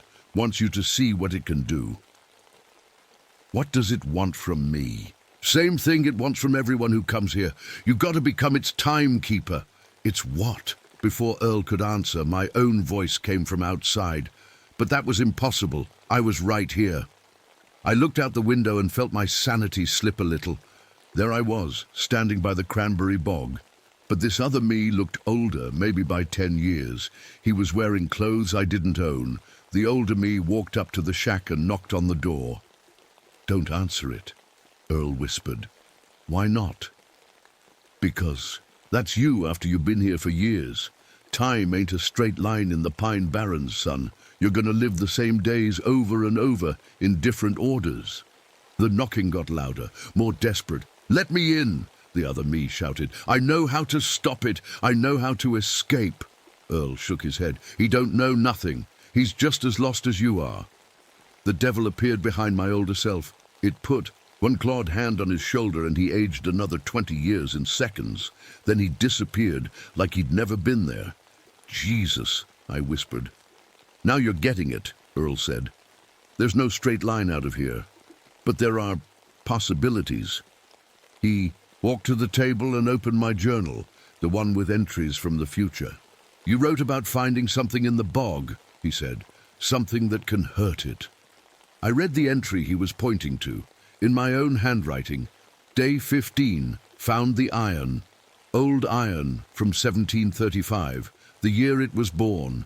Melted it down with lead from the church bells, made bullets. Maybe this time." "This time?" I asked. Earl's empty eye sockets somehow looked sad. "How many times you think you've been here, Dennis? How many times we had this same conversation?" I felt sick. "How many?" I stopped counting after 100. Outside, the devil was playing with time again. I watched leaves fall from trees, then fly back up to their branches. Rain fell upward. A deer walked backward into the forest. "We need to get that iron," I said. "Now you're thinking," Earl replied. "But first, you got to accept something." "What's that?" "You're never getting out of here." "Not really. Best you can hope for is to break the cycle." I grabbed my flashlight and headed for the door. "I'll take my chances." Earl laughed behind me. "That's what you always say." The cranberry bog was different at night. The water looked black and thick, like oil. As I walked along the edge, my flashlight caught something in the muck, metal, rusted and old. I waded in, the cold water soaking through my pants. The metal turned out to be an old iron box, heavy and covered in strange symbols. Inside were things that shouldn't have been there: musket balls, a pocket watch from 1910, car keys from a 1967 Chevy, and my own police badge, but aged and tarnished like it had been there for decades. "Found it, huh?" Earl's voice made me jump. He was standing on the shore. "The Leeds family kept their secrets in that box." "What secrets?" "About their 13th child. About what really happened in 1735. I climbed out of the bog, carrying the box. Back at the shack, Earl lit an oil lamp and showed me papers from the box. Birth records, death certificates, and something else. A contract written in Latin. "They made a deal," Earl explained. "The Leeds family wanted power, so they bred with something from outside time itself, something that lived in the spaces between seconds. The devil is their child. Half their child, half something else. That's why it can see all moments at once." I picked up the musket balls. They were heavier than normal lead and cold to the touch. "Iron from the year it was born," Earl said. "Only thing that can hurt it. Then let's melt these down and make bullets." Earl's face changed. For a second, he looked younger, then older. Then, "Oh, God," I said, finally understanding. "You're me, aren't you?" He didn't deny it. "Takes you a while to figure it out every time. How long have you been here? Here's the thing about time loops, Dennis. There ain't no how long. I've been here forever, and I just got here. Same as you. My head was spinning. So I become you, lose my eyes, and just wait here? You lose your eyes because you see too much. Future, past, all of it at once. Brain can't handle it." Outside, the devil roared. The sound shook the shack. "It knows we're trying something," Earl said. "Better work fast." We built a fire in the old stove and melted the iron musket balls in a pot. Earl showed me how to pour the molten metal into bullet molds. While we worked, he talked. The shack exists in multiple times at once. 1735, when it was built. 1886, when the first detective came looking. 1979, when you arrived, and other times too. How do you know all this? Because I've lived it, am living it, will live it. He touched his empty eye sockets. The devil showed me everything. Every moment I've existed will exist. That's how it breaks you. The bullets cooled in their molds. 6 shots. That's all. We had. What happens if we kill it, I asked. Nobody knows. Maybe time snaps back to normal. Maybe everything ends. Maybe we just start the loop over again. I loaded the iron bullets into my revolver. Outside, dawn was breaking, but the sun was moving backward across the sky. It's now or never, I said. Earl, grab my arm. Before you go out there, you need to know something. The devil, it made you an offer once, to become its timekeeper, to watch over the Pine Barrens forever. And I said no, not exactly. Earl's voice was strange. You haven't said yes or no yet. You're still deciding. Have been for, well, for always. The door burst open. The devil filled the doorway, its horse face grinning, ram horns scraping the frame. This close, I could see its eyes weren't just red. They were full of swirling clocks and calendars, dates spinning and changing. I raised my gun. The devil spoke in that backward language, but this time I understood it. Choose, detective. Serve. Me or serve time itself. How about option 3, I said, and pulled the trigger. The iron bullet caught it in the chest. For the first time, the devil looked surprised. Black blood sprayed from the wound, and where it hit the ground, flowers bloomed and died in seconds. It screamed, and every clock in 100 miles stopped. The devil staggered backward, clutching its chest. Its scream shattered the windows of the shack, but it didn't fall. Instead, it split. One devil became 2, then 4, then 8. Each one was from a different time. One looked newer, almost shiny. Another was ancient, its horse skull cracked and yellow with age. Damn, Earl said. It's pulling itself from other timelines. I fired again. Another devil took the bullet and split into more versions of itself. The clearing filled with them, devils from every era, every possibility. The iron hurts it, I shouted over their awful screaming. But it's not enough. Because you're thinking too small, Earl said. You can't kill something that exists outside time, but you can trap it. The devils rushed us. I fired my remaining bullets, each one causing more timeline splits. Soon there were dozens of them, all injured, all angry. Earl grabbed the pocket. Watch from the leads box. Remember what I said about being timekeeper?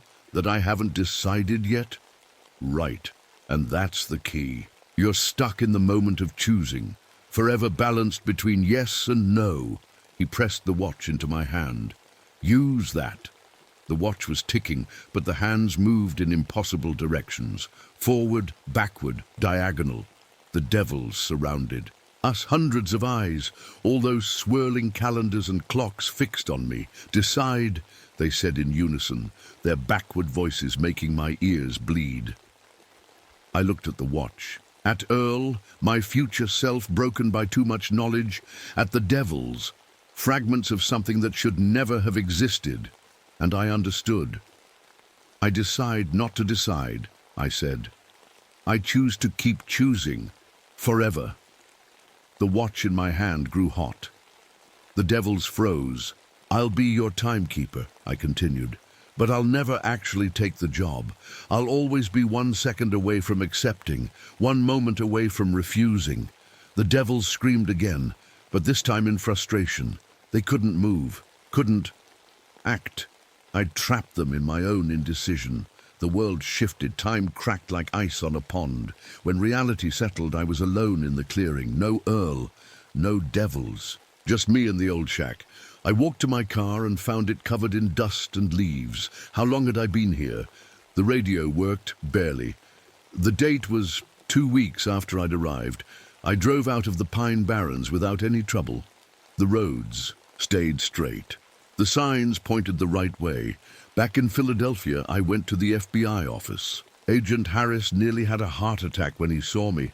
McCabe, you've been missing for 2 weeks. We thought the Torinos got you. What happened to them? I asked. Strangest thing. They all turned themselves in, said they'd seen something in the woods that scared them straight. I touched the pocket watch in my jacket. It was still ticking in those impossible directions. Months passed. I went back to work, testified in court. Life returned to normal, but sometimes late at night, I'd hear that backward voice in my dreams, and I knew the Pine Barrens were waiting. 20 years later, I got a call. Hikers had found a body near a cranberry bog. When I arrived at the scene, I recognized the shack immediately. The body was me, younger me, the me that had first entered the Pine Barrens. I stood there for a long time, understanding finally how it all worked, how it had always worked. That night, I drove back into the woods, parked my car, walked to the shack, and I waited. Soon, a terrified detective would arrive. He'd find fresh blood on the doorframe. He'd discover the journal. He'd meet Earl. I touched my eyes, wondering how long, until I'd lose them. Wondering how many times I'd lived this loop. The pocket watch ticked in my chest, keeping me suspended in that eternal moment of choice. Somewhere in the darkness, the Jersey Devil waited too. We were all trapped together. The monster, the timekeeper, who'd never quite accepted the job, and all the versions of myself scattered across time. The Pines had claimed another soul, but really they'd had me all along. I sat on the stump outside the shack, pulled my cap down over my eyes, and smiled. "Morning, Dennis," I practiced saying. "Or is it evening? Hard to tell anymore." Soon, I'd say those words for real. And the cycle would begin again. The pocket watch ticked on, neither forward nor back, keeping perfect time in a place where time had no meaning at all. In the Pine Barrens, some choices last forever, and some stories never really end.